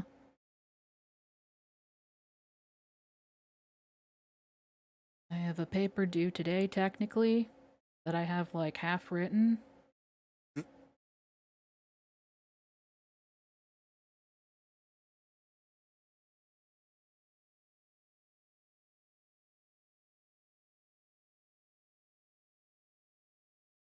Yeah, no. It's a keyboard that you can stab people with. Ear keyboard. And then I have my final group presentation due on Wednesday. After that, I have course evaluation, and then I'm done. And I am free to prepare. Yeah. Yeah. Yeah, this has been nice. A little post game yap. A little post game yapping. Good times. Good times. But yeah, I'm gonna go too. I'm gonna go get some food, some hot chocolate. Well, maybe not have any. I just woke up recently. But yes, have a good. Yes, yes, yes. Yeah. Have a time zone. Goodbye, goodbye. See you next week. Goodbye, goodbye, goodbye. Appreciate you. Bye.